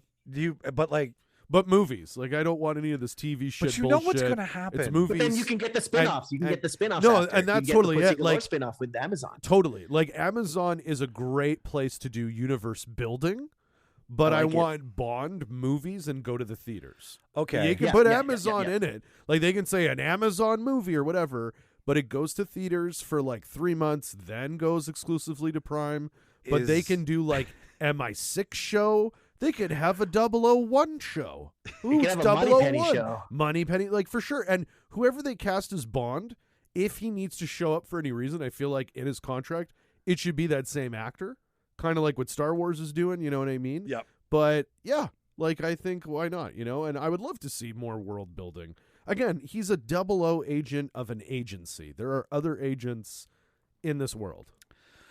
This is true. I feel that you're also able to double dip because if you need a bad guy, you just get Bezos out of retirement. Come back. Oh, to and fucking, he's Dr. Evil. yeah, like he's on his big blue penis in space. Yeah. Oh, and that's the first movie. And you damn well fucking know it's going It's to be. That's my problem with Moonraker 2. Bring back Timothy Dalton. How dare you say? Yeah. Who's your Bond pick?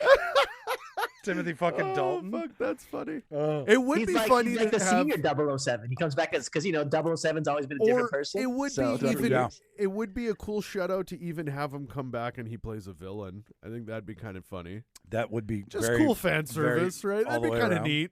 Like he doesn't even have to be a 00 or whatever. Well, It'd just be guys, I kinda think we funny. just casted our first villain. Yeah. Oh. Well, I think Hot Fuzz, right? He was the bad guy in Hot Fuzz, and he was incredible. So Bezos was the bad guy in Hot Fuzz. no, Dalton. Timothy Oh, Dalton. Dalton. But, Yeah. yeah. Sorry, Dalton. Yeah. Oh, Sorry, I'm Bezos. I'm was... hungover. Oh, right. I think Bezos had There's a hair delay. maybe then. There's a bit of a delay. Yeah. Okay, so let's vote. So we Let's got vote. Sony, we got Fox. Sony because Sony fucking knows. Fox because Fox fucks, and Amazon will fuck you with a big blue dick that's shaped like a spaceship. No, I can't vote for mine, so I'm going to vote for Fox because I can't watch a James Bond that will have everything built by Amazon in the background. I'm sorry. He will use that as a 2.5 hour fucking commercial. Or when Bond's car like stalls. Yeah. Hey, you! It's a Prime van. Yeah. There's this huge I'm- Bond chase. You know that's going to happen. And that's why I cannot, in good funny. conscience, give you Amazon to produce. That's fucking funny. So I pick Fox. Martin, what about you? I was wishing you would have picked Amazon because I want Amazon now. They got money, they got big blue dicks. Like, show right. me the Prime. Universe Show me the Prime, and I building. want those spin-off series, and that's what I Right. want. Pussy Show me gal- the money, Pussy Prime. galore. Give it to me, Bezos. All right. One for Fox. A reality show, The Next Bond Girl. Oh, my God. You're fucking ruining. Jesus, why can you change your vote? No, I'm not letting this happen. I'm not. I'm No, fine actually, Fox will totally do The Next Bond Girl. I'm fine with Tim Burton.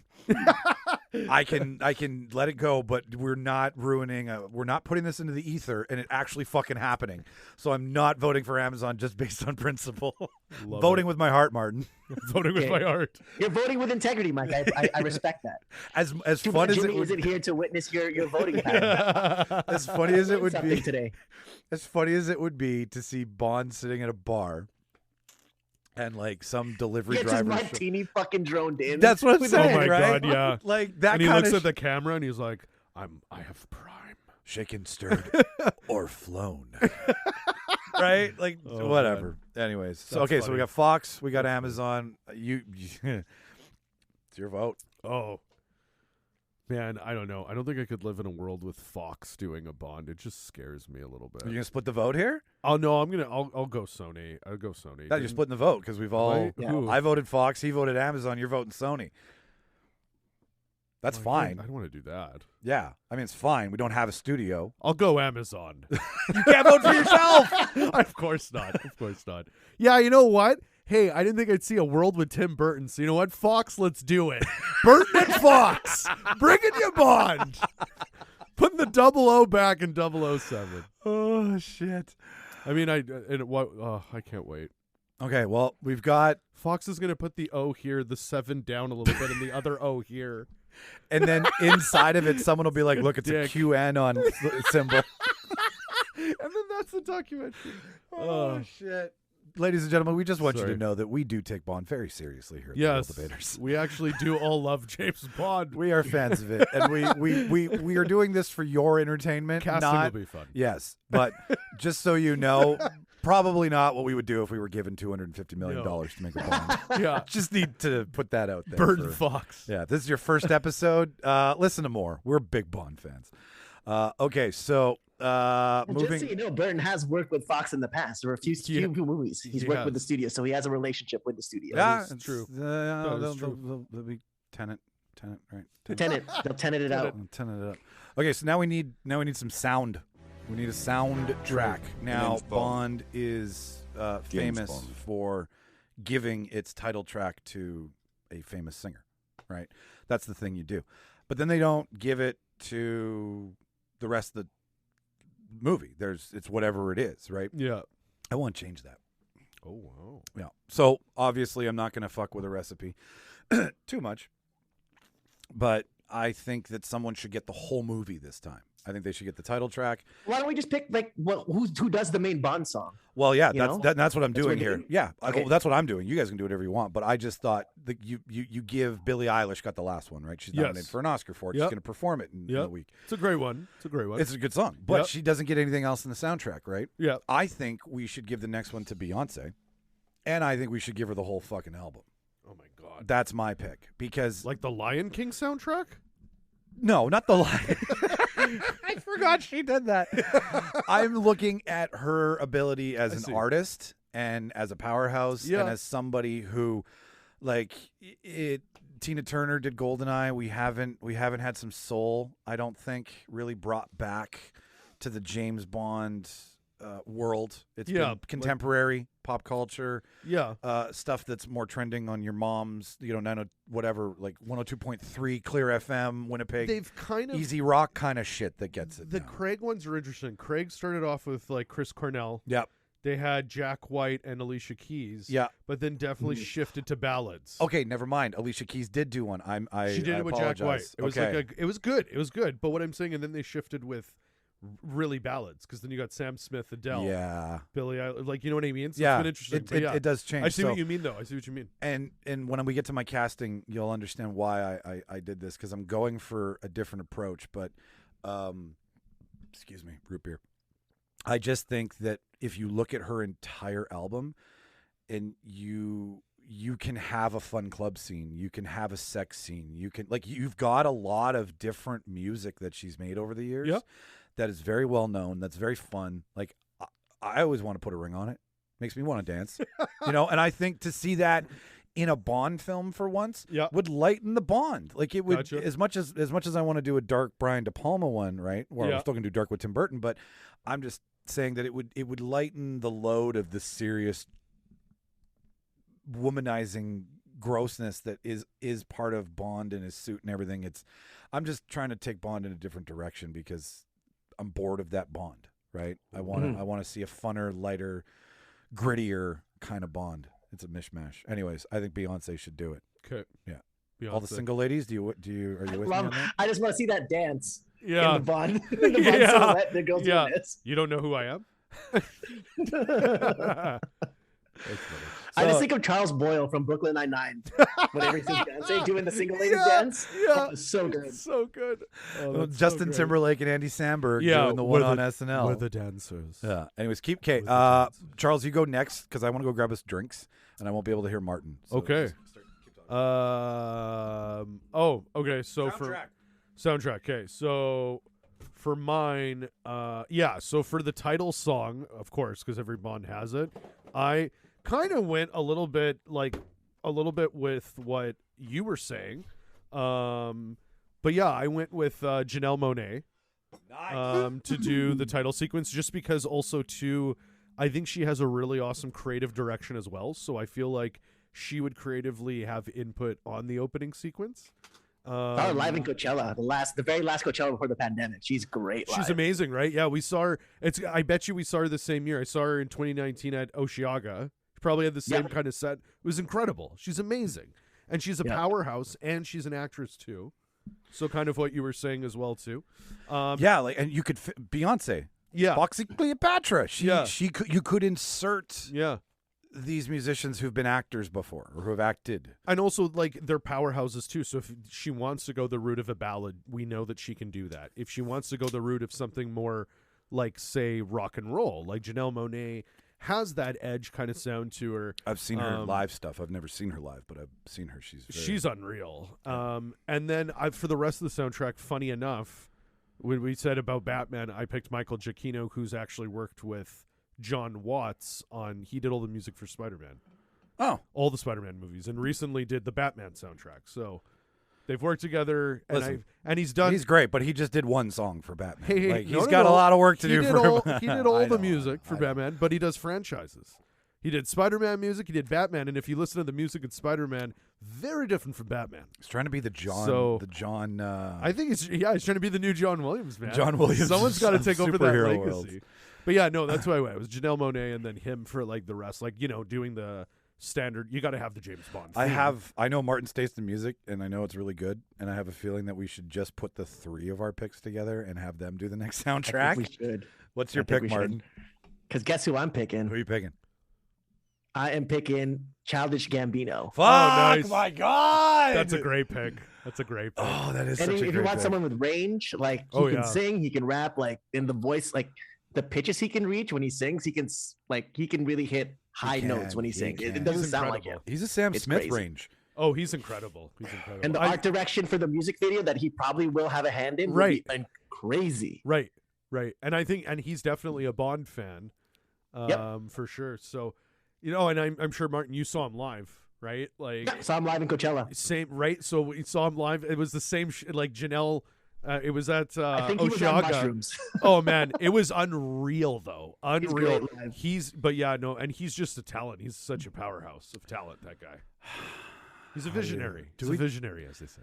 Like, I mean, we can tally this up at the end because we all know the points don't matter. But I mean, we've got these are all solid picks. We've got Tim Burton so far, and we've got Fox. So Martin's got two of the some odd picks so far. So I think he's going to clean up on this episode already. But do we want? I mean, I really can't pick. I really can't. I can't. I think we should just why don't all three do a collab? Yep, that's exactly what I'm saying. Yeah. Because, I mean, they already had Jack White and Alicia Keys team up on a song, so why not have these three powerhouses team up? Let's do it. All three collab. Yeah. All right, so it's a Tim Burton, Fox produced. Yeah.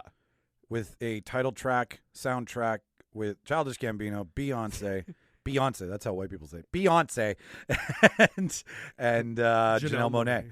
Yeah, wow. Fuck yeah. Wow. Oh, my God. Yeah. Can you imagine? I think that's actually the best pick. That is incredible. All the categories we were going to do, this is probably the most thing that I really want to see in a Bond movie. That lineup alone would imagine just going to see a show where those three are a lineup. Right? Yeah.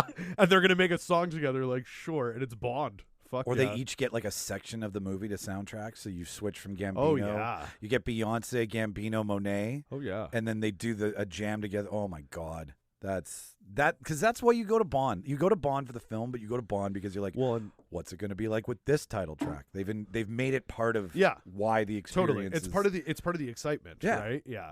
No, and I mean, I pick Monáe also too. Like you said, similar to Beyonce, is like she could be the Bond girl too. And she'd be great.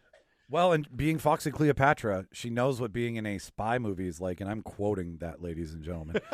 That's not. Let's not pretend here. So, all right. So we are now at the halfway point, ladies and gentlemen, and we are going to get into the people who play the titular characters at this point, right? We've got soundtrack, we've got studio, we got director. I'm right. Am I good? I'm hungover. We got director, studio, soundtrack. Yeah. Now moving on to our picks for James Bond. Okay. 007. We're gonna leave obviously the big one at the end. Because we want everybody to listen. We're ending with. We can end with. 007. Let's end with 007. Because Martin, the way we did this last time, I know we started with John. Let's go with the villain. Let's go with the big. That's a perfect spot to end start with the villain. Let's start with the villain. The villain. Ooh. You guys are. Okay, Charles. The you go name's first. Bond. You want me to go first? Hey, James. So can I go first? Can I go Oh, first? yeah, yeah, Martin, no, you go first. Martin. Yeah, Yeah, you go. go. It's Tim Burton. We talked about it. I've got to give it to my boy Michael Keaton. Oh yeah. Oh yeah. Yeah. Oh yeah. He's got to be So- in the movie, and he's not he doesn't have to be British because he's not 'Kay, Bond. That but- was my question. Are you going to make him be British, or could you? Because you can do an American villain. Why not? Right? yeah, like Javier Bardem wasn't British. no, and I mean Bond has American villains. Like he doesn't. Yeah, just and have, Christoph Waltz was Yep. definitely even not- Electra King. Yeah. Remember Electra King and The- World Is Not the- Enough? Yeah, Like- Denise Richards' character. Right? Yeah, No, Christmas. Jones.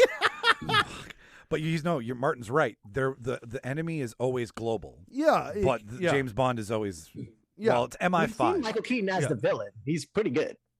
Yes. Yeah. No. And in his older age, my God, he's loving playing those villain roles. He's embracing. He's got the shit out such a of them. resurgence. Like, can you imagine Michael Keaton 15 years ago? Oh yeah. Yeah. He's not seeing the Birdman happen. He's Yeah. not seeing Dope Well, Fiend or whatever he did on Disney. He's my favorite Bruce Wayne, and he still has one of my favorite Bruce Wayne moments where he's like, "You want to get nuts?" Let's get nuts. Right? But yeah, no, Michael Keaton's a great pick. He's fucking great. No, I dig. He did I've seen him in some other movies he's done. There's a spy movie that he does where he's like a trainer for the CIA. Oh, and this kid his wife gets shot on a Yeah. trip, and he tries to infiltrate Al Qaeda on his own. And Yeah. he gets recruited, and Michael Keaton is the recruit commander. He did a really Pacific Heights. That's the name of it. It's a really good thriller from the 80s with Michael Keaton. Yes. It's like a slow burn. I've heard people. I haven't seen it, but I've heard. It's a slow burn, but like only a slow burn at first. But my God, it's like a psychological thriller, and it's so Michael Keaton's so good. There's this other one he does. It's another horror where he's got to take care of a bunch of like little people. I think it's called Mr. Mom. You fucker! I was like, Mr. Mom. I remember that. Oh, that's a great one though. Did you Fuck. ever see The Paper? No. Where he's like the head editor of the New York Times. Oh yeah, yeah. Marissa Tomei's his wife. She's pregnant. Yeah, man. Randomly one day, Like during those the pandemic, I those watched are it. his one-off That's movies that good. you're just like, he's such a gem. But like Yeah. he doing Birdman, watching an aging actor realize that they're not relevant anymore. Yeah. While being an aging actor who hasn't been relevant for a while. Yeah. Was so meta for that performance. Well, yeah. And that's why we have him as Batman now. Like, Yeah. it's because he's popular. I again. can't wait to see him back. as Man, Batman. Martin, Michael Keaton, good fucking choice. Got to, bro. Got to. It's Tim Burton. You know he's got to put the Keats in That's a You partnership. can never go wrong with Michael Keaton. No, ever. you cannot. Ever. Charles? Okay. So my pick, and this is someone I've been saying this for a while, but this one wasn't a hard decision. I only had one pick for it. I went with Idris Elba. For the bad guy. I went in If with he him for wasn't the Bond, villain. he's gonna be the villain. Yeah, you know what? Because I'm tired of this whole make him Bond. They're waiting too long. It's bullshit to me. And you know what? He is a great fucking villain. He was good in him. Hobbs and Shaw. We've seen him play a villain. We've seen him Stringer Bell. Like he can do it, man. He can do it. I would love to see him be a Bond villain. I can see him being a Bond villain, but I can't. I don't know if the maniacal nature of Bond villains, like the over the topness. Oh yeah, I don't know if I could take seriously from dude, him. you just said Hobbs and Shaw. Yeah, but he was a terrorist. He's a terrorist in this Yeah. one. It's that same guy, actually. He's got the bike and everything. He's a super soldier. Yeah. Okay, sure. No, this honestly, I don't know. He's just if I'd jumping go that. universes. He's like But the bad guy that every movie shares. Well, it's because if everybody says, and I agree, I think he'd be a great Bond. The idea of him being a villain, again, I know they did this in GoldenEye, but I love the idea of a rogue agent. It is a good idea. And I think he would be a wicked version of like an evil Bond. Does he live longer than Sean Bean? Oh my God. That's the other thing is I like the idea where it doesn't necessarily have to be a new villain every movie. I think Bond needs a good arch nemesis. A constant. And I would He love needs to his Riddler. I would love to see Idris Elba be that for him. And this would be the start of it. Oh, totally. This is like a 20-year bromance of, you know, you're a spy and I'm, he maybe plays like a Russian spy or like some other agency spy. I have. Yeah, it would be so cool. I'm trying to think of what his signature thing is. Like, Idris? you know, a good Bond villain, that's something I miss. To me, Sorry. good Bond villain like Casino Royale, Le Chiffre, he bleeds from the eye, you know. Yeah, those are the thing. Yeah, you got to have, I'm trying to think what his thing would be. I was thinking. Well, it has to be, see, and I'll come back to this later, but it has to Got a be. big dick. He's got a big dick. Be rooted big dick. I fuck better than you. Well, no, okay, so Idris Elba's like personal quirks are he can DJ. Oh my god. He's also trained as a Muay Thai kickboxer. Yeah, he's a fighter. Like he has that show where he goes around visiting fight camps around the world. That's right. Yeah. So like if he had some sort of like insanely strong kick that breaks legs in one blow. It's faster than the sound of the speed of sound. Yeah, that's what I'm talking about, right? Where like he kicks a concrete slab and it breaks.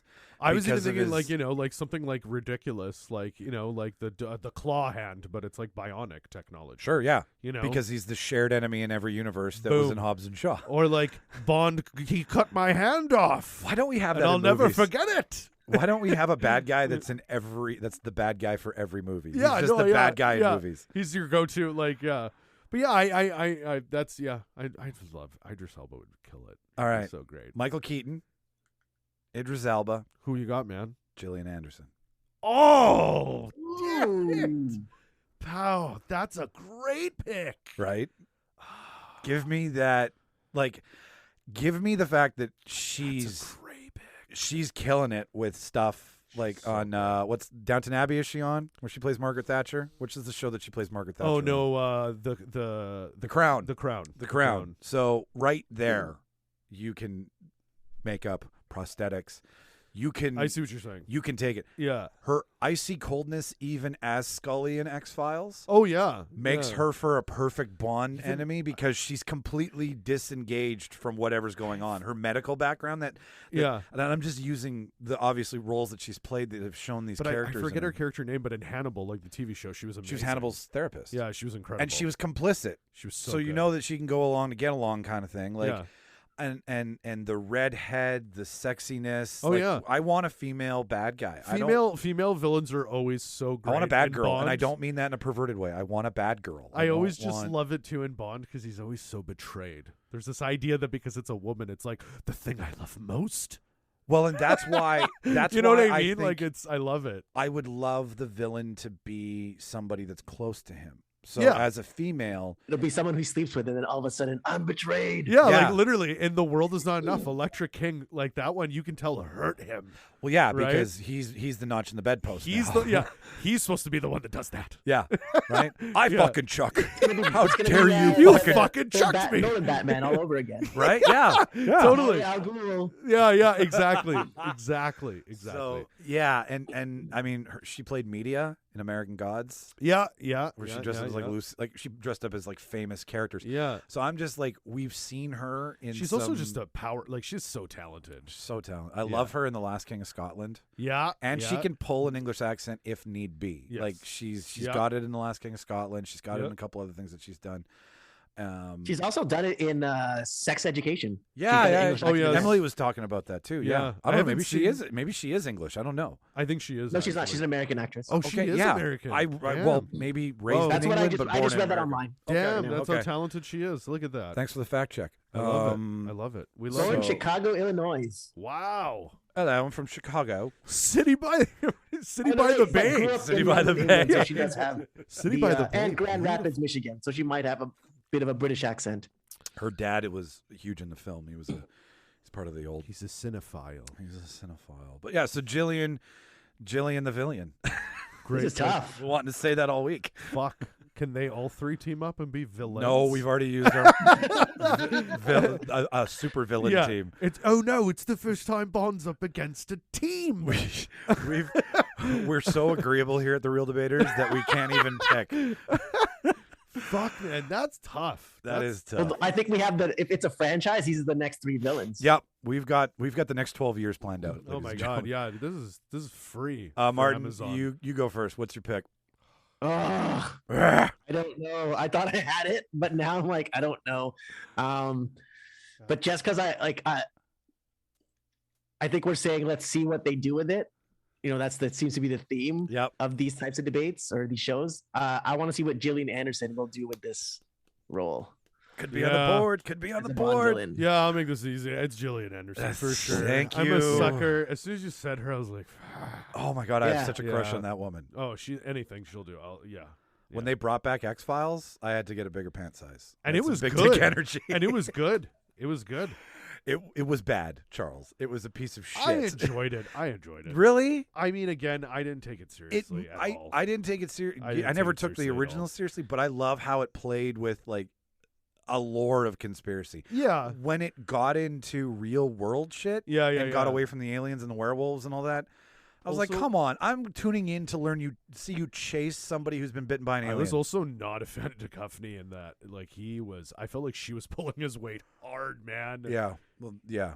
I think Maybe he's going through it or something, but Californication did not. He is No, a sex man. addict, so well, that's the thing is that Californication started off as a show, and then you're like, oh no, this is him, and that's why that show it was like by the end you're like, this is bad. But I fucking love Runkle. Oh yeah, Runkle's the best. He's the only reason to watch that show. Runkle and his wife. And his wife. Yeah, she was the best. Yeah, She's the best. Pamela Adlon. Yeah, Bobby fucking Hill. Bobby Hill. Yeah. Pamela Adlon. Yeah, they were the best. Such That a- casting was made perfectly. Pamela Adlon, would you Yeah. come on the show? We fucking love you. Anyways, all right. So Jillian the Villain. Jay. Jillian the Villain. Yeah. That's her name, eh? As soon as I put that on paper, Oh, I was like, Jillian the I had that on Villain. paper on Monday. Yeah. I've been waiting all week to say Okay. Jillian the Villain. So thank you. Thank you for letting me Is win. that why you just sent me an article about her yesterday, like randomly? Yeah, I've been. I set you up. What for, do you think of Jillian? When you weren't looking, your phone is He's been automatically trying to set up incept to. you. Yeah, totally. All week. Your phone's just gonna keep sending automatic messages. Yeah. From Jillian. Did you know it's her birthday? Yeah. Did you know Jillian isn't really a redhead? Happy birthday to Gillian Anderson.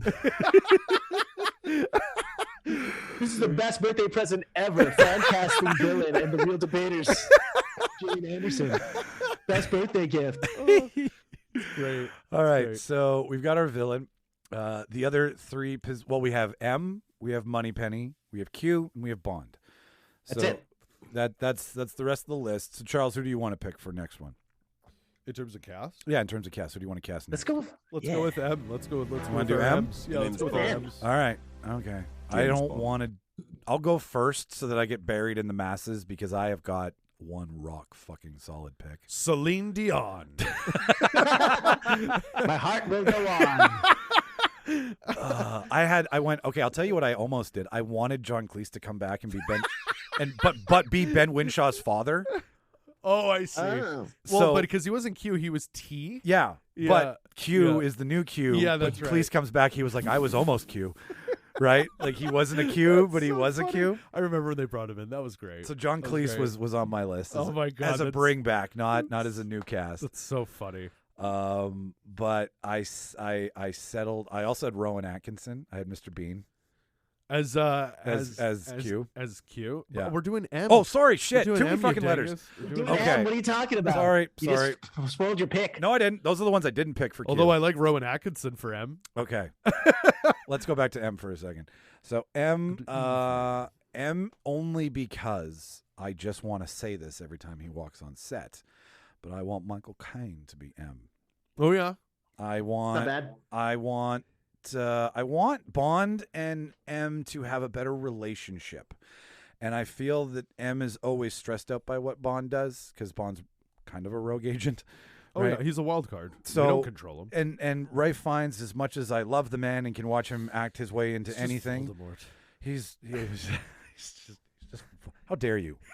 How dare you hang that shoulder over that shadow over his shoulders? I just mean in these Bonds, he was just so angry all the time. I know. So I have to want work today. I want Alfred. I want Michael Caine's Alfred as M. I want Bond to have someone who puts his arm around his shoulder. I want someone who's like, listen, and we don't all want to watch the world burn, right? Like I want that grandpa feeling that Michael Caine gives us, and everything he does, like his 30 seconds at Tenet, right? Yeah, as yeah. like the connection to MI6. Yeah. And like also, really, he's Dirty Rotten Scoundrels. He's Yeah. been a spy. He's been a con man. Yes. He understands, right? So he knows these He's also kinds Michael of Caine. You can't go wrong with yeah, Michael and you just Caine. get to say Michael Caine. Michael Caine. I'm Michael Caine. Yeah. right? And so I picked Michael Caine for M, even though I thought we were talking about Q. I picked Michael Caine. I'm hungover. John Cleese. I do love John Cleese. That was funny. Charles. Who's your Q? My M. No, we're going pick- M. Not I Q. know. Fuck. My M pick was. I don't know if she's a dame. I hope she is, but regardless of it, which is so funny that we picked Burton, you bastard.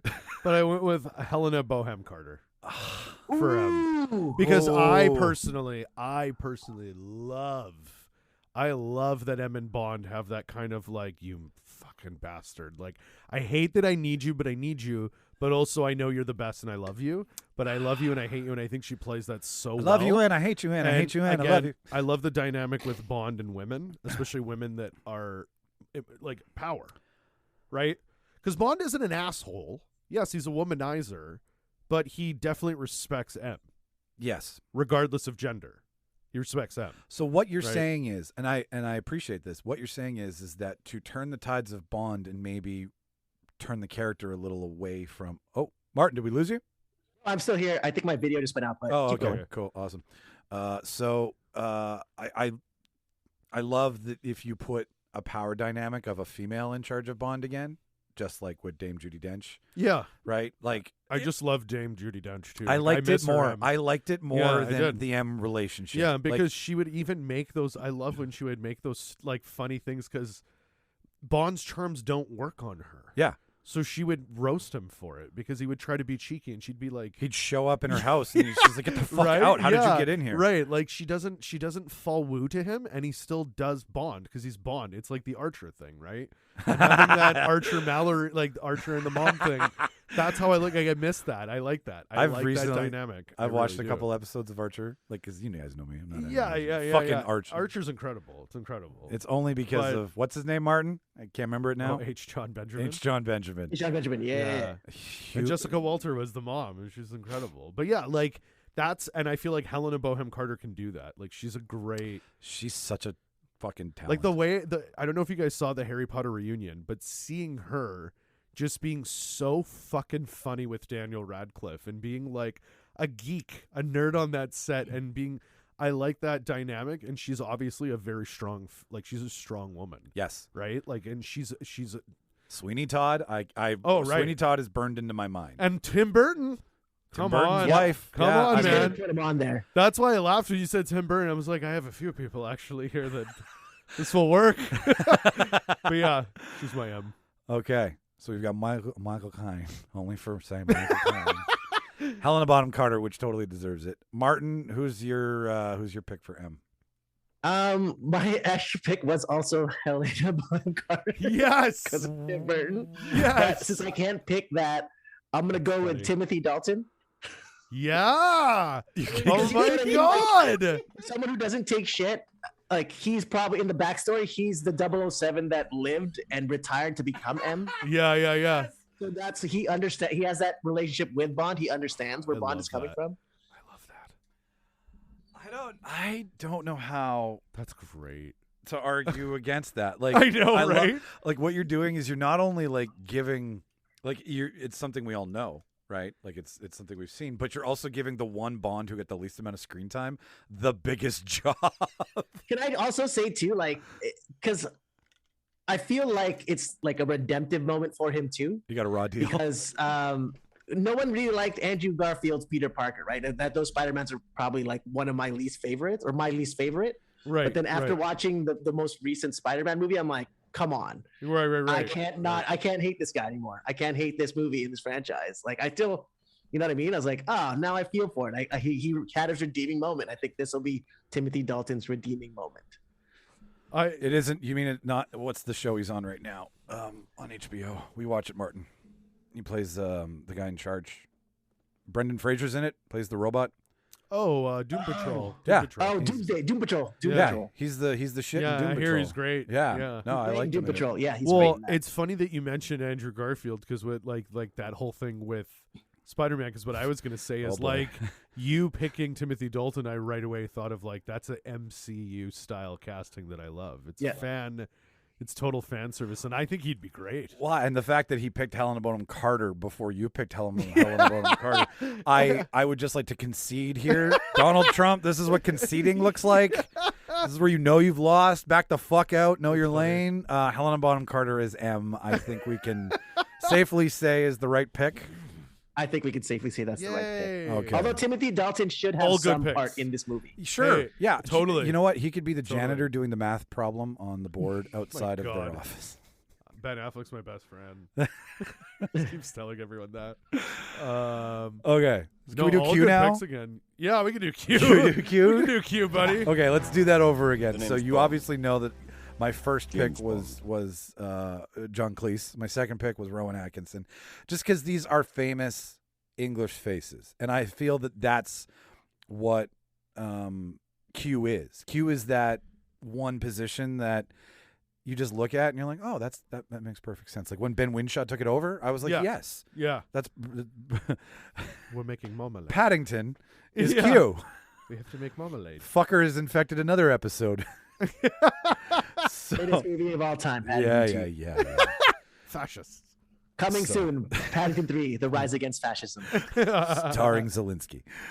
So, for my actual cue, for somebody who we know can be grumpy, who we know can do improv, who we know is English, and who we knew for 8 years is one of the best on-screen doctors of all time, I picked Hugh Laurie.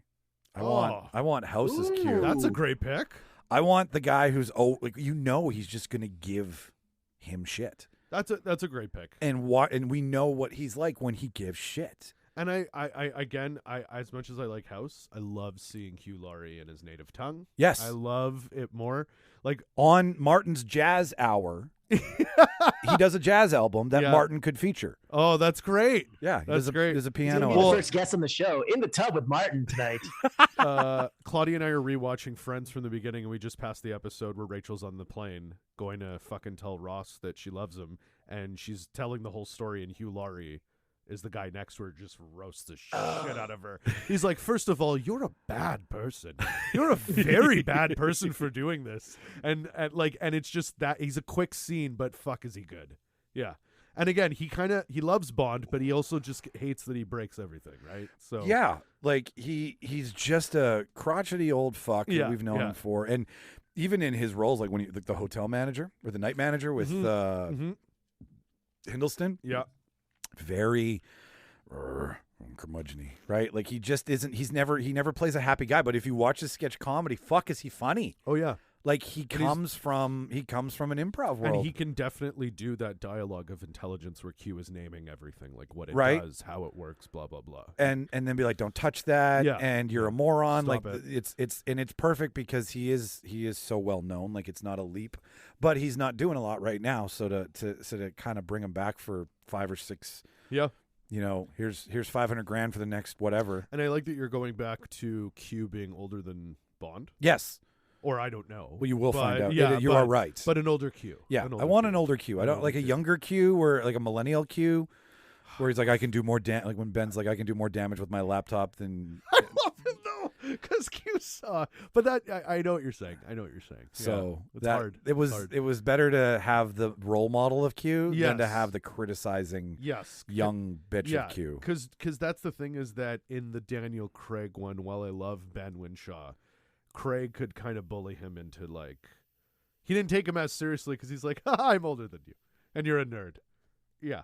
Whereas it's supposed to be kind of the other way around. Well, what when he gives him shit, he says, I can do more damage with my laptop than you can do with your left pinky. yeah. And then he gives him the whole spiel of like, well, when you need to know when to use your left pinky is the That's right. biggest That's thing of right. all. That's right.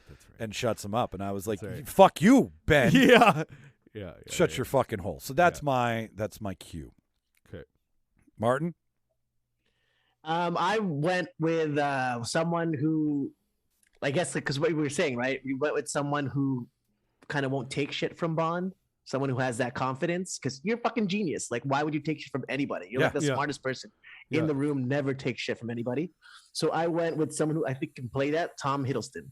Yeah. Oh, yeah. Loki. Give me Loki as Q. That's a good pick. Especially hearing him say, "Oh, do grow up, 007." Right? Yeah. Yeah. It's Glorious purpose. And saying things like that. Sorry for coughing on you. No. Saying things like glorious purpose, like bringing in Marvel lines. Yeah. Because now we're going like, you've seen him do this. So the Easter egg is, or an alligator. Just, an alligator with some sort of like laser device on it. Some stupid over-the-top tech. Frickin' sharks with frickin' laser beams. He just looks so good in a suit. He's charming. Like it would be... It's that elegant English that you kind of need especially when he's describing the tech. Yes. It's got to sound like poetic almost. It has to sound like, why don't they have Q do the Rolls Royce commercial? Yeah. Right. And then like an add-on package would be turret guns out of the headlights and an oil slick out of the rear. McConaughey's talking Lincoln, and then the fucking machine gun pops out. Yeah. I don't know what it is about Lincoln, but either you come or you're going, or you're not going anywhere. That's my worst Matthew McConaughey. I love Okay, so all right, so you've got a Hiddleston, you've glorious purpose. Yeah, that's great. You have President Loki. President Loki, President Loki, man. a grumpy old doctor. Hugh Laurie. That's funny. Charles, who's your Q? Okay, so I'm just gonna say quick, if I could ever do a, you mentioned it earlier, like a bring back. A cast to bring back. I do love Ben Whishaw as Q. I thought he was really great. I am really going to miss him if he doesn't get to come back. It's unconfirmed. If he doesn't get to come back, I will miss him. I think he's great, but I think he should come back. But if they go to recast, I went with somebody that I absolutely fell in love with. And I haven't even seen this person's show that she is famous for. I saw a movie that she broke out into, and I think she's incredible, is Jodie Comer. Yeah. That's Killing Eve. Yes. Yeah. And Free Guy. That's what I fell in love with her for. I was going to say, which one did you see? Oh, I haven't even seen Killing Eve. I know it's incredible, and I heard it's on its last season, so I'm going to wait till it's done and just binge it. But I fell in love with her after Free Guy, and I was like, she'd be a great... Because obviously she's kind of a techie in that movie and whatnot. Yeah. She's also a strong female, doesn't put up with shit. And we're on a mission to put Bond in line. The whole idea of Bond being surrounded by powerful women, putting him in his place, I really like.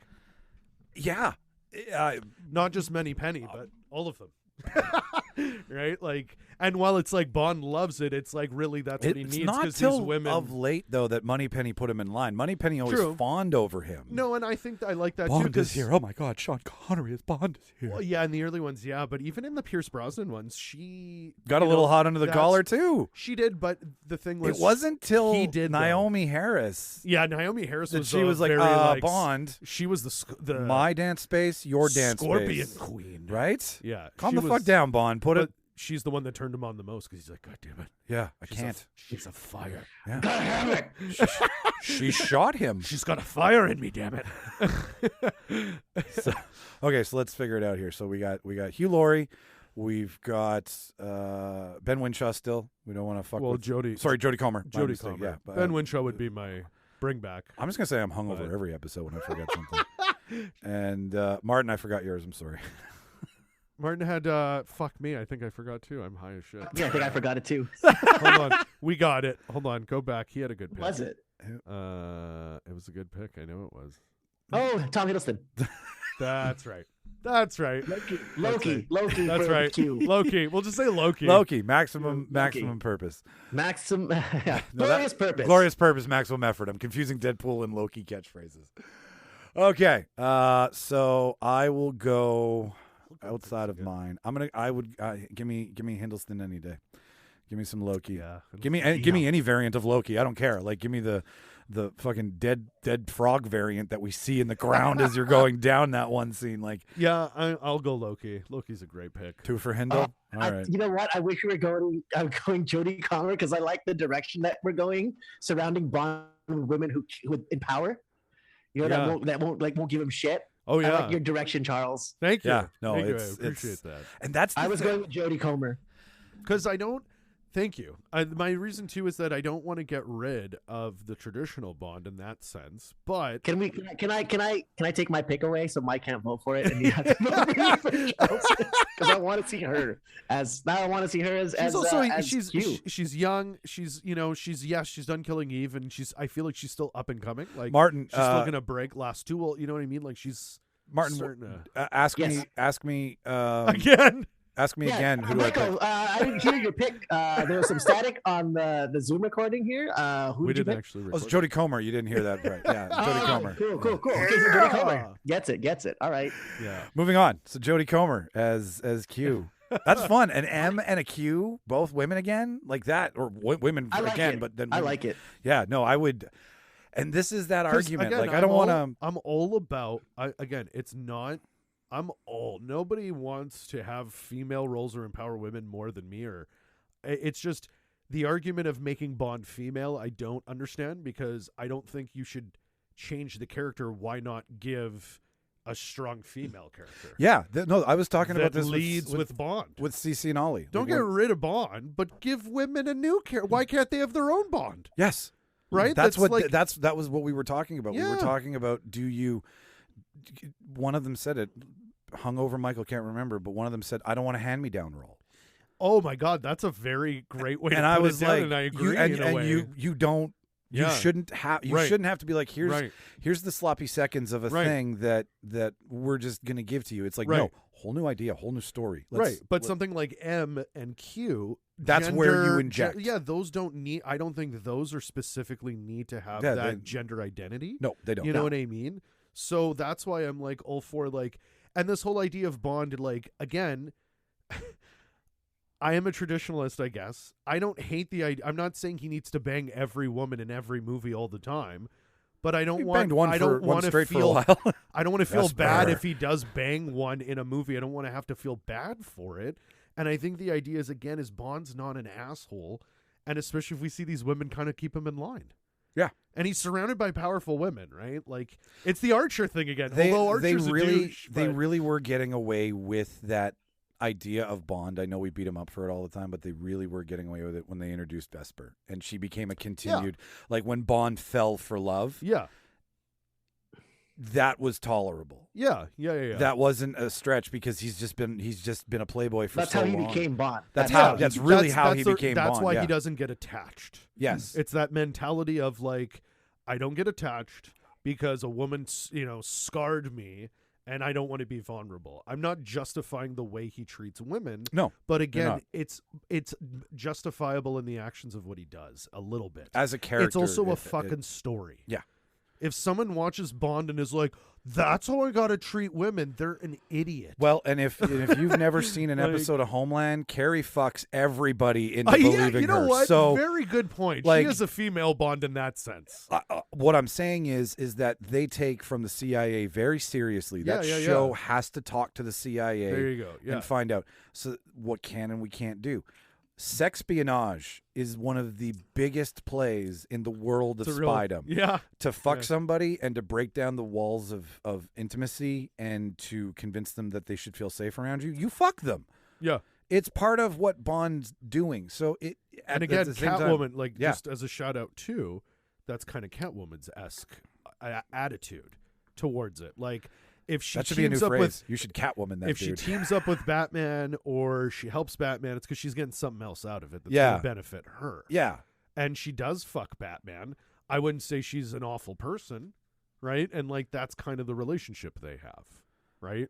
It everybody wins. It just evolves. It evolves, but it comes from still that actual character development. But it just evolved more into rather than who's he going to bang in this one? It's like no, who's the 008 who has this woman? Yeah. And that can be this new character that if Amazon's doing can have her own spin-off show. Yeah. And it's 008. Oh, man. Like, when we get to the Bond thing. I can see spin-off for all these characters. Yeah, man. Up. Again, it's an agency. They're doing a John Wick show. And it's John Wick just became a thing 5-6 years ago, maybe. Bond's been around for how long? Like, come on. Yeah, it's just Barbara's so... This is the format. Yeah, I know. Anyways, we're getting into weeds here. Yeah. Anyways, sorry. We have Money Penny next. Yes. And I was reading an article this week That because we all James Jodie Comer, Bond. Jodie Comer. Right? Yes. Okay. Yeah, we're good. We're good. So I was reading an article this week from Naomi Harris talking about who she would like to see take over, and after reading that article, I was like, I'm done picking because it just made perfect sense. I pick Olivia Colman. Yeah, I read that. Did you read that? Yeah, I did. I want to see that. Yeah. Olivia Colman in The Lobster, Olivia Colman in The Favorite. She's an incredible actress. She's been mowing down the Hot Oscars. Fuzz. Hot, right? Like, just, there is. And in Hot Fuzz, she plays that role of like kind of the, like she's the only female on the force, right? The token female in the male world. It's great. It's great.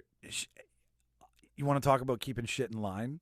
Like Olivia Colman as the M who flirts with Bond and maybe gets under Bond's skin. Yeah. I can definitely see, and like kind of like, you know, clean up after yourself, Bond, you know, don't be this way, Bond, like just being the angel devil scenario on his shoulders. I think Olivia Colman would do a very good job as, because that's what Naomi Harris brought to the role. Like, yes, you know, I loved her. I absolutely loved her. She's fantastic. Like she was this fail-safe. She was a backup. She was part of the story. She was someone who, when they even said, she was like, I haven't been in field work for a while and I want to get back, I was like, you're giving her field work experience. You're showing that she's been out there with a gun doing shit. So I loved all that. Yeah. And now to have Olivia Colman maybe a little older with a history of also being in the field. Maybe she was a field medic. Maybe she was a spy as well. Maybe she was in communications. Who knows? But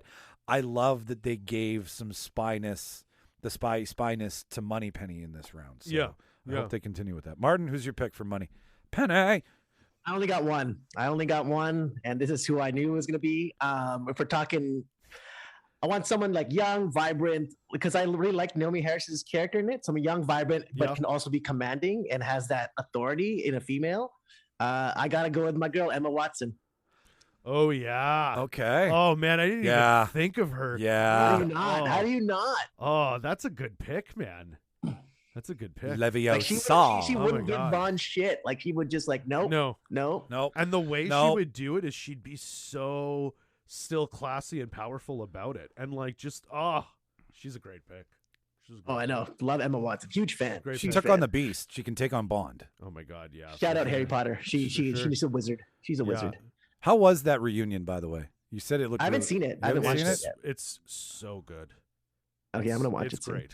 If you're a Harry Potter fan, is there a lot of behind the scenes stuff? It's all of it. The whole thing is. I gotta check. And what's great is Chris Columbus leads the whole thing, and what I love is like he's such a great filmmaker, and he really should have done the whole series. But anyways, it's great. It's great, and like the way that they pack that whole history and like process of movies into that special is, I think they did a great job. Yeah, I gotta check it out. It's really good. We watched all the movies right after we were done watching, because you're like, I'm almost done my first watch. Like I'm leaving the Deathly Hallows. Oh, nice. We might do it tonight, actually. Like, nice. I am now. Have you read the books? Never read the books. Oh my God. Only been to Diagon Alley. Oh wow. Oh, you've been there, you son of a bitch. Well, I haven't. Yeah, I've been. We should do a Harry Potter focused one. Sure. Well, when I'm done, I want to, because I want to do it because all of you guys are buried in it. I love it. I'm pulling scabs off for the first time. Like that new game they announced, I am jizzing. It looks really good. Oh my God, it looks incredible. So like, anyways, I went like the whole wand thing, like all that experience. You did that shit, eh? Well, I saw it. I didn't buy the $50 fucking wand to do it. I bought the lightsaber. Why would I buy one? I bought it all, Mike. Dude, I know, hey. Take all my money, you sons of bitches. All right, I'm taking us out of the weeds here. Okay, back to ones. So we're at Moneypenny. We got you Olivia Colman. He's got Emma Watson. Yeah. God damn. What are you gonna put up against that? So I went with. I love Naomi Harris, and like I do like the idea of a young, vibrant, cheeky Moneypenny. So I went with Lily James. Oh, yeah, I love her. She's gonna have work forever now. Oh, she's incredible. The fact that she pulled off that Pam shit. Oh, dude, incredible. I'm trying to get Shauna to watch it. I might have to take that on my own. It's good, man. It's good. We finished it. It's great. It's really good. She's incredible. Like, I know there's no Oscar for TV, but they should just give her one. Because if it was a movie, like, she would for sure. Well, there's your Emmys and your Globes, but For sure, but, you know. they've had problems. So, But yeah, like no, she's incredible. She's incredible. And again, English. She would be good at really fucking with Bond's advances. Love how we've come back to the fact that we have to be English for this now. Like, Again, it'd be the same if we were doing a fan cast for It is a reboot of Harry Potter. I feel like keep it British, man. I do too. We know that this is MI5, MI6. Yeah. So for anybody out there who gets butt hurt that you have to be English, if it had never started as MI5 or MI6, the real world intelligence agency of Britain, we would not be here having this conversation. Not only that, I feel like if we were casting a CIA movie and we were picking all British people, that would be kind of stupid. Right? It's just the location of where it is. Yeah. So, yeah, and Bond's British. What do you want? All right. So, Martin, you go first. Who's your Money Penny? Give me Lily. Lily all day. Lily pads. I went Emma Watson for sure. If I can't do Lily, I'll do Emma. So so it's that. See, these it's like positional poker, right? After the button, you before should get it. Come on, like I like my pick, and I know I want to see Emma Watson do it. Yeah, she'd be great. I really do. She'd be great. I just knowing what she did with Harry and she's now it's also she's a woman. She's not a kid anymore. Even though Harry, she's a woman, and that's a great role for her to come back into the world as like, whoa, she's a fucking woman. Well, and do you think that she's a lady. She's a lady. That's right. She's a lady. She's a dame. She's a goddamn dame. Do you think that Diagon Alley might have connections to MI5? Like, I feel the Wizarding World of Harry Potter Money Penny Hermione. Yeah, you know what I mean. Like, she's just Hermione Penny. Hermione Penny. They show a shot of her office, and it's just the Gryffindor colors. And yeah, you have like see what I mean? Yeah, like there's a wand over the fire, and you're like, oh, she's got her diploma from Hogwarts. From Hogwarts over her desk. All right, so it is Emma Watson. So that's great pick. Great fucking pick. Yeah. So just to recap before we do this, we have a Tim Burton Fox produced Tim Burton Fox combo. That's right. With Childish Gambino, Beyonce, and Janelle Monáe. Yeah. As the soundtrack. That's right. We have who was our villain? Gillian Anderson was our villain. That's where I got a point. Oh yes, Gillian's the villain. Yeah. Our M is who did we go with? We went with Helena Bonham Carter. Helena Bonham Carter as and M, Jodie Comer as Q. Yes. And Emma Watson as Money Penny. Money Penny. That's impressive and on tape. Well done, guys. We got it. So we are now at the Titler point. Bond. Are we at Bond? We are at Bond. Oh my god. We are at oh my god. There's at least 47 lists on 300 different websites that have these ranking all the time. I know. Vegas is betting on it. People are risking their lives. Vegas is betting on it. That's so funny. Like it will be. You know, it's like when it's like new Batman, right? Like where were you when they announced the new Bond? What theater did you watch The Phantom Menace in? Right? Yeah, like yeah. It's one of those moments, man. And it changes, right? Our parents had it. Our grandparents had it. Yeah. Like they've been around since the 60s. So there's been a lot of generations who've seen iterations of these people who've played him. And, I mean, can we just go around the room before we do this? And it's Scotland forever. Everybody agrees? Scotland forever. Are we all? That's funny. Like we're agreeing. Yeah. Okay. All right. Yeah. Thank you. That's from Lucky Number 11. Yeah. That's right. You got that? Okay. That's right. So anyways, I will go first on this one. I want, and we've mentioned his name, I want Idris. Yeah. I want Idris Elba as Bond. Yeah. So fucking bad. Yeah. And I want him more bad than I want Tom Hardy. I want him more bad than I want Richard Madden. I want him more. I never saw Tom Hardy as him. He's just too small. I don't want to get casting room critical, but he's just not. That's why Wolverine, I think he'd be great. Yeah, if they would, but his Eddie Brock English accent is shit. That whole franchise is garbage. But anyways, so your pick is you're going to Idris. Okay, we've seen him do everything. No, and we know he will be good. It's Luther that my argument is there for. Yeah, and if he brought Luther with a sense of like a killer instinct And like I mentioned earlier, like you could bring in the fact that he could be DJing in a club as undercover, right? Like, yeah. He could be It's pretty shredded. Yeah, right. Like he could be in a Again, movie. He could be working out Muay Thai. Even how he is in Suicide Squad, right? Again, seeing him in his native great. tongue is great, right? And like he's badass. I think unanimously too, the world has agreed we're down for him to at least More than try it. anybody else. Yeah, right. Like unanimously, the world has thrown out Idris Elba more than any other name I've seen. He's on every list. Yeah. So are like 5 to 7 other people. Yeah. And it rotates in and out of these people. Like they have to at least bring him into audition. You shouldn't have to audition him, but I feel like they have to at least bring him in for it. Let him do a screen test. Yeah. There's nothing wrong. And Richard Madden did that spy show, but Richard Madden doesn't have enough for me. I'm like, I will. You know always, what? After Eternals, I'm like, I'm a Icarus, little keep over flying. you, bud. Keep going to the sun, I'm a buddy. little over you, bud. Yeah. Keep flying. Maybe a villain. Maybe. Yeah. Yeah. But anyways, yeah. So Idris. Good pick, man. Idris has my heart. He's a great pick. Was this a hard decision for you, or was you right away? It was right away. Yeah, I've been Idris. I've been between Idris and Hardy. Yeah. And finally, I was like, nah. You know what? As much as I love Hardy, I just watched Mad Max this week. Oh yeah. And I was like, I can't see again. it. Villain. Yeah. Yeah. But total not villain, Bond, but not Bond. Bond. No. And he just has too much of a bad boy persona in real life. Yeah. Where your Bond has to have a clean record. Yeah. Yeah. Like Dan Craig's got Rachel. They've been together for 30 years. Yeah. Like he's the complete opposite of what Bond is. Where I'd be like, nah, Tom Hardy's kind of Bondy. Little Bondy. Yeah. I see what you mean. Irish shenanigan tattoos he has from his early days. You bad boy. Martin, what's your Bond? Well, since we have Tim Burton directing, I went with Nicolas Cage. No, I'm just kidding. Shit. Fucking. Not Nicolas Cage. I'm just kidding. That's funny. If someone picked if Charles went before me and he picked my pick, I would have said Nicolas Cage because I'm like, I want that pick. But I went with Henry Cavill. Oh, I really like the big like Bond is big, man. He's like a SAS kind of, former military special forces guy. Yeah. And Yeah. they're not skinny dudes. They're like shredded, jacked, and he's British as well. So yeah. Like he was great in the Mission Impossible movie, although he was a villain. Oh he was my great God. in that Mission When Impossible. He's the best. He was my favorite character In that movie. Mission Impossible trailer, He throws out like when he this. throws the two Oh my punches God. in the trailer, and they match the sound of the dun dun. Yeah. I was like, oh Henry, and like literally, oh Henry. I'd put him in my mouth. I have such a fucking man crush on Henry Cavill. How can you not? And we've interviewed a gentleman. His name is Myron Tatarian. He's a local Winnipeg filmmaker, and I'm gonna drop a name here right now. So put on a hard hat.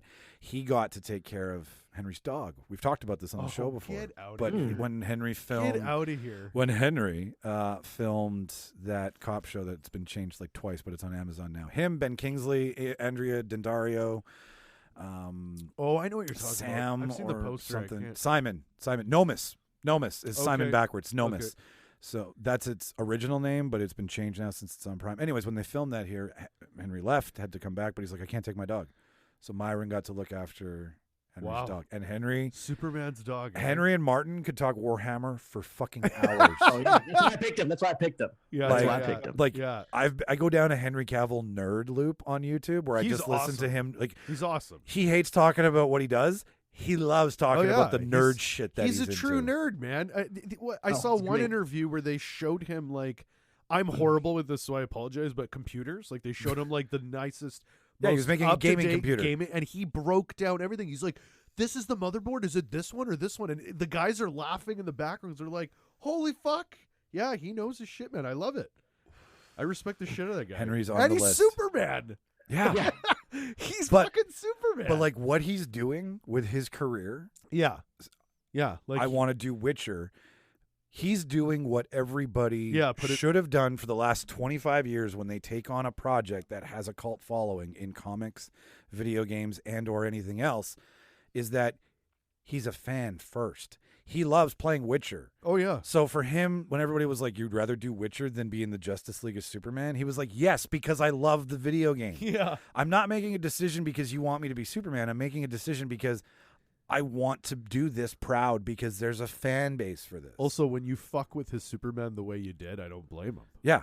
Like, I'm going to put more faith in this new creative team than this dead horse that I'm still dragging. With a mustache. That I'm still dragging, for fuck's sakes. Yeah. No, he's also just talented as shit. Yeah. Like, he's Do you remember him in The Count of Monte Cristo as the son? Yeah. Like, that's kind of where he got Tutors. A lot of people don't remember. Yeah. When I first heard he was... See, because I was upset when he was first cast as Superman only because in the Tutors, he's like 100 pounds. So when you hear that kid is being cast as Superman, you're kind of like, huh? But then he turned into a fucking monster. Yeah. And then he turned into Superman, I should say. That oil rig site. Oh, yeah. When he's just no shirt on. Oh, yeah. Fuck. Also, when he's looking for clothes, I'm like, no one lives here that has clothes that fit you, sir. Martin, what's your favorite Cowell right now? Like, how do you? Oh, for sure, Witcher. Geralt of Rivia. Yeah, and Get out of here. It's incredible how well Geralt. He loves it. I grunt. Oh, he loves it because the subtitles in the game say grunt. Yeah. It's great. I don't know what's going on. Oh, fuck. Although I would like to see him go evil as Superman in the Snyderverse as well. Yeah, seeing evil Superman for sure. Like burnt Injustice, up Lois in his arms. I really hope even if they do it in 10 years from now, which I think would be even better, having older Ben Affleck and whatnot, they should still do the Injustice with Zack Snyder. Sure. Yeah, that's where it was headed. That's the only thing I want to see him do. Anything with DC, if he ever does anything again, is let him do Injustice. Just let him do it. Henry Cavill. Okay. So Idris Elba. I love that you knew. Like, I love that you knew I had him on the list because this was the one casting where I'll be honest, everyone I had 2, just in case, but this one I had 4 because I'm like, this one was tough. This one was really hard. I had a really hard time. Henry was on my list. And then it came down to 2 others, and I'm looking at the list now, and it's hard. But this one I think is a little bit of a wild card. And with the mindset of I want to see what he would do with it, I went with James McAvoy. Oh. Yeah. Oh. Like, do you want him communicating with every mutant out there at the same time? Well, after seeing, what was it, Split? Yes. And how jacked he got? Yeah, I was get like, big. he can get big again. Like he's big. Like, you know, he's not Henry. Like, Henry's a giant too. But I think James could at least definitely I think he would go method for it, and he would, you know, put in the work and whatnot. I also think he's charming as fuck, and he can play that tough. And he's Scottish. That's it's a little bit. I'm not gonna lie. It's the Sean. I got a little bit like I love Sean Connery. Back to Scotland. So a little bit of doing that again. I love it. I love going back a little bit to roots in that sense. I just like him. I think he's accomplished enough, and he's a name that I think people could probably get behind. I don't know. Yes, Miss Moneypenny. 100%, man. Yeah. So James McAvoy. Idris Elba. And Dolly Parton. No, and Henry Cavill. Oh my God. Great picks. Yeah.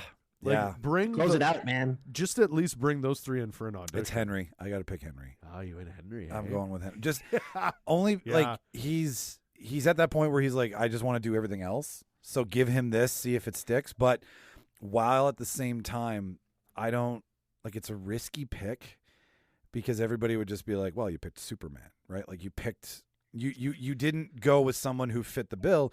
You went with someone who we know can fit the bill. Yeah. But maybe not so organically. Yeah. Where I love him. Like I want him here to talk to, and not in like a weird way. Everybody like don't think Michael has an erection right now. No, I just can't see like it, but. I just love a fan of their craft. I think I crush on that when anybody's like a fan of what they do. And I think he's openly expressed interest. Like he's not against the idea of playing Bond. Oh, I thought you meant coming on the show. I was like, oh no, he tweets at least once a day about our show. So. Oh. Okay, now I don't know what is true. Yeah, I'm going to go with Henry. Martin, what's your pick? I got to go with Idris on this one. Yeah. Got just because I did want to see him as the Bond, but my only problem with Idris is why I picked Henry Cavill is if this movie gets made, let's say in 2 years from now, I think Idris might be too old. That's why I like Henry Cavill as the younger pick, but I still like Idris as the pick. You're right. No, I agree with you that some of these guys are approaching the early dawn and might not have the body for it if they like, because you're filling the stunt shoes of Daniel Craig, which now yeah, he's we've I've had so many surgeries. I fucking remember the one where he was like, I'd rather break this glass table. Yeah, like he doesn't sell Bond to anybody else. No. Everybody who's like, oh, this is what Daniel Craig did with Bond. Now do I have to do that? Do I have to forego my stunt person? Because this is tough. It's a lot of work. So at this point, I hate to say that age is a factor, but unfortunately with this character, it kind of is. Although even though the way Bond is always depicted, he is kind of on the later years of his late 40s mission years. The idea, though, is we're kind of spoiled in the fact that we're getting younger like the idea is these actors are now it's investments. Like Tom Holland, the idea is I want him to be Spider-Man for the next 20 years. You know, that idea. So you want him in your mouth? I love Idris Elba, but I think at this point it would be like a fan event kind of film. Like I think if we could see him do one epic Bond story, fuck yeah. But the idea of him being Bond for a while, I don't think so. Just because in terms of age. So is it? So it's Henry. It's Henry. I gotta go Henry. Oh, Henry. Go Henry, man. Oh, Henry. Put that in my mouth. Fuck me. He'd be wild. So, he'd be great. Yeah. And if not, Idris as Bond and Henry as the villain. Yeah, flip them around. Yeah, man. Let us not even figure it out. Bring them in some capacity. Maybe both of them are 007, then one of them goes rogue. Well, you know what? If they ever were to remake GoldenEye and they did it with Idris and Henry, my God, that could be crazy. Hey? 007 and 006 or 008? Yeah, 007, 006. That'd be a wild if they did it with those two. That'd be kind of cool. Because 006 could have been more a mentor because Idris is older. I'm going Idris is 006. Sure. I'm just doing the math, and I'm trying to figure out the math in my head that it's going to cost to make this movie, and then I'm going to say trademark so that nobody takes our idea. He has spaceships. So he'll be like, look, guys, I'll take you all to space, and then you do my movie, and they'll be like, okay. So Tim Burton directing Henry Cavill, Olivia Colman, under Fox, Jodie Comer. No, sorry. No, not Olivia Helena Bonham Carter. I'm just picking all my picks. We got Helena Bonham Carter as M. We have Jodie Comer as Q. Yes. We have Henry Cavill as Bond. Yes. And we have Gillian Anderson as the villain, directed by Tim Burton. That's right. Produced by Sony with a soundtrack from Childish Gambino, Beyonce, and Beyonce and Janelle Monáe. Yeah. Or Janelle Monáe, yeah. And also Emma Watson as Moneypenny. Emma Watson as Moneypenny. Thank you. Right. Thank you. Oh my God, man. This is great. They should at least bring all of them in for an audition or like a meeting. If there's someone who's listening out there and they want to draft up a poster of this and send it to us, we would more than be happy to share it and show your artwork if you're talented enough. We will not stand behind it and claim it as our own. We would love to support if you're good at it. So if there is a poster out there that is being dreamt up right now of this fan casting of the next James Bond, send it to the reeldebaters@gmail.com. That's the franchise. Right? Yeah. For the next 20 years or 10 years. That is great. Hey, man, Apple was figured out. Apple was figured out in a garage. We're in my basement. We're already inside. There you go. We're So that, ladies and gentlemen, brings us to the end of our film today, to the end of the show. Thank you so much for listening to us talk about Batman and Fancast for you, our James Bond next franchise Bond and cast members and whatnot. We have a thing that we're doing now that we can talk about that. We should talk about. I guess so. The thing that we're doing May 14th, ladies and gentlemen, live from the Handsome Daughter, will be we've got almost all of us, and we are working to make sure all of us can be there in some capacity. So we are doing a live podcasting event. Comic-Con was fun. Whoever came to Comic-Con, I'm talking to you right now. Come to this. We would love you there. You were such a great fucking audience. Yeah. And if you've continued to listen to the show, we'd like you back there. We're also going to bring some of our family and our friends. That's right. And you can come and live podcast with us. So we're going to Come and come again. Come. Yeah. Just come all over everything. Come all That's over the right. fried chicken at Magic Bird Chicken. Come all over the Come stage. one, come all. Come everywhere. There'll be a come bucket. But yeah, no, live event, man. Live It's gonna be event. great. Handsome daughter. Yeah. They have the best fried chicken in the city, easily. We went to go scope it. Get the fried chicken with the curly fries. Can't Oh, go my wrong. God. I did. It's the only way to go, man, and it's incredible. It also is enough to feed like 2 people, so you're getting. Oh, I took home a whole thigh. Yeah, and that's right. Whatever. It was delicious. Oh yeah, it's unreal. Go to our TikTok. There's a video of us comparing our chicken experience to famous chicken scenes in film. That's right. From yours truly. But also Anyways, cool, you get to be a part of a live recording. How cool is that? right? So Yeah. how does that work? You're wondering. We're gonna be there. So if you weren't at Comic-Con, which was the first time we did this, and we hoped you liked it, and you liked it, so show up again. But what this will be is we're gonna debate for you what movie or series should have its own restaurant. We've done this before. It's a lot of fun, but we're doing it in a restaurant now, so it just makes the most fucking sense. It's not That's right. genre if we don't do this, right? That's right. That's right. So we're going to have as many of us as possible, and then if you've got something to say, there's going to be a mic or 2 in the audience where you can be like, Charles, you're a fucking idiot. I disagree. That's right. And if you've got the balls, you'll be on that recording. Yes. And it will go out into the world. That's how this works. Yeah, like what we loved about the Comic-Con one was when it went to the audience. Yes. They were asking us questions about our camp specifically, like as if it was built and we were the head counselors. That somehow it became real. Yeah, and like that was exactly what we wanted. Yeah. We do that here, and to know that that's what happened out in the world It's amazing. was super fucking Yeah. cool. So and you get to be a part of it. yeah. So come So- talk, come have some drinks. We're trying to figure out a drink special. We'll let you know about that if That's that right. happens. The debater. Tickets are $10 at the door, and the money goes back into supporting the show. That's guys. right. So That's right. it just it lets us do this, helps us pay for everything, and then we get to hang out with you guys. There's going to be trivia.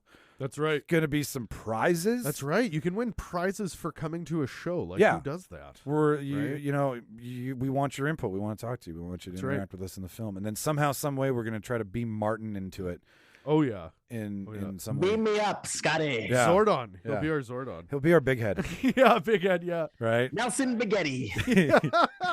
So that's May 14th at the Handsome Daughter, That's right. 8:00. Great. Show man. goes on 7:00. We start being there, and you can be there earlier, I'm sure. But 7:00 we'll be mingling. You can come talk to us. 8:00 show goes live. There'll be a 15-minute intermission, and Emily, Mark, Rob, me, Charles, Ian, we'll all be The there whole crew, man. doing stuff. So come masturbate with us, That's right. and don't worry, it's not illegal. It's just No, cheeky. there'll be consent forms. Yeah, exactly. Mhm. We should have those maybe. Should probably have something. I mean, I don't think people need it. Yeah. Let's not put them in an environment where they need that. Let's put them in an environment where they do that. Let's just say if we do, we'll legally make sure it's Let's cool. go out in a blaze of glory.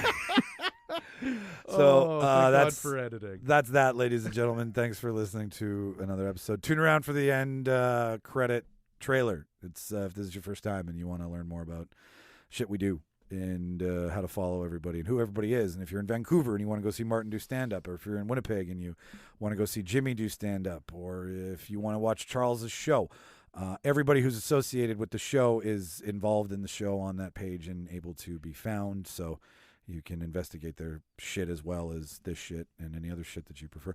I'm going to stop talking because I said I'd promise that for 2022. Someone's a so- drunk shit. Yeah, I'm hungover. Ladies and gentlemen, I've been Sean Connery.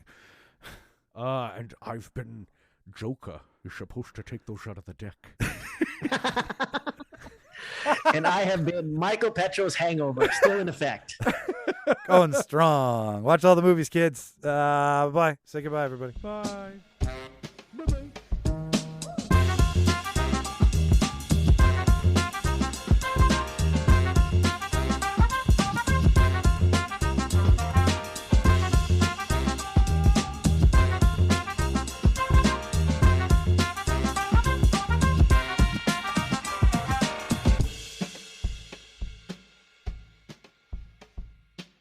I'll catch you on the flip side. And just like that, ladies and gentlemen, another Reel Debaters production is in the can. Thank you so much for listening. If this is your first, second, third, fifth, 20th time, thank you so much. But thank you to the first timers, the ones here who pressed play for the first time and took a gamble on us. If you like what you heard today, the easiest thing to support the show is just to subscribe. Hit the like button, the follow button, whatever's in your podcast player. Make it so that we're always there every Wednesday for you, okay? That would be huge. If you want to stay in touch with us, if you want to follow us, there's a couple ways to do that. We're on Instagram, Twitter, TikTok, Facebook. We're slowly migrating to YouTube by putting all of the things we've ever put on video onto that site. There's some surprises coming this year that happened a while ago, but I felt needed to be shared because they're part of the Debaterverse. So the YouTube page is coming. But if you want to follow us, it's at Reel Debaters Pod on Twitter and Instagram. It's the Reel Debaters Podcast on TikTok. All of the links, all of the one-click away things are in the show notes that you've just listened to. So if you want to follow us there, that would be great too, because then you get to stay in the know of all the things that we do and what we're going to try to do this year and what we've done in the past, so on and so forth. So that's how you stay in touch with us. If you want to contact us, it's thereeldebaters@gmail.com. All the spelling for all these things is REEL to keep with the title of the show. So you can send an email to us there, request an episode, want to call out one of us for being a goofball. There's places to do that as well too, like the Reel Debaters website. You can email us, or you can go straight to the website, rate us in Podchaser. It's reeldebaters.ca. And if you really, really liked what you heard and you want to support the show in some fashion that requires you spending money, well, we got a couple ways for you to do that as well too. You can buy our merch at the Prop Shop. It's a store through Threadless, and it's online, and you can order stuff. We've got tons of stuff. We've got our Mass Debater wear there. It's our signature, original, and only line. It's our logo on everything. So you can support us that way. Go to the merch tab in the show notes, or if you just got $1 and you're like, hey, I want to give you $1 and donate it to your cause, there is a tab in the show notes as well too that says donate to the Debaterverse, I think. And if you click on that, it takes you to a donation page where you can donate like $1, $3, and $5, and you'll get something for your $1, $3, or $5. Any more than that's just ludicrous. Luda. So that's just kind of what I wanted to tell you, that what I said at the end of the show. This is what you should listen to, because this is all about who we are, and now that we've gotten to where we are, we want to interact with you guys more. So these are the ways to do so. This is the way to stay in touch with us. Thank you to everybody, again, who's listened to the show. Again, you pressed play. You took a chance. That's cool. So without further ado, this is where I said I would talk more. So it's eggs on your face. No, I got nothing else for you. So thanks for listening, and we'll see you next week. And watch all them fucking movies. Bye-bye.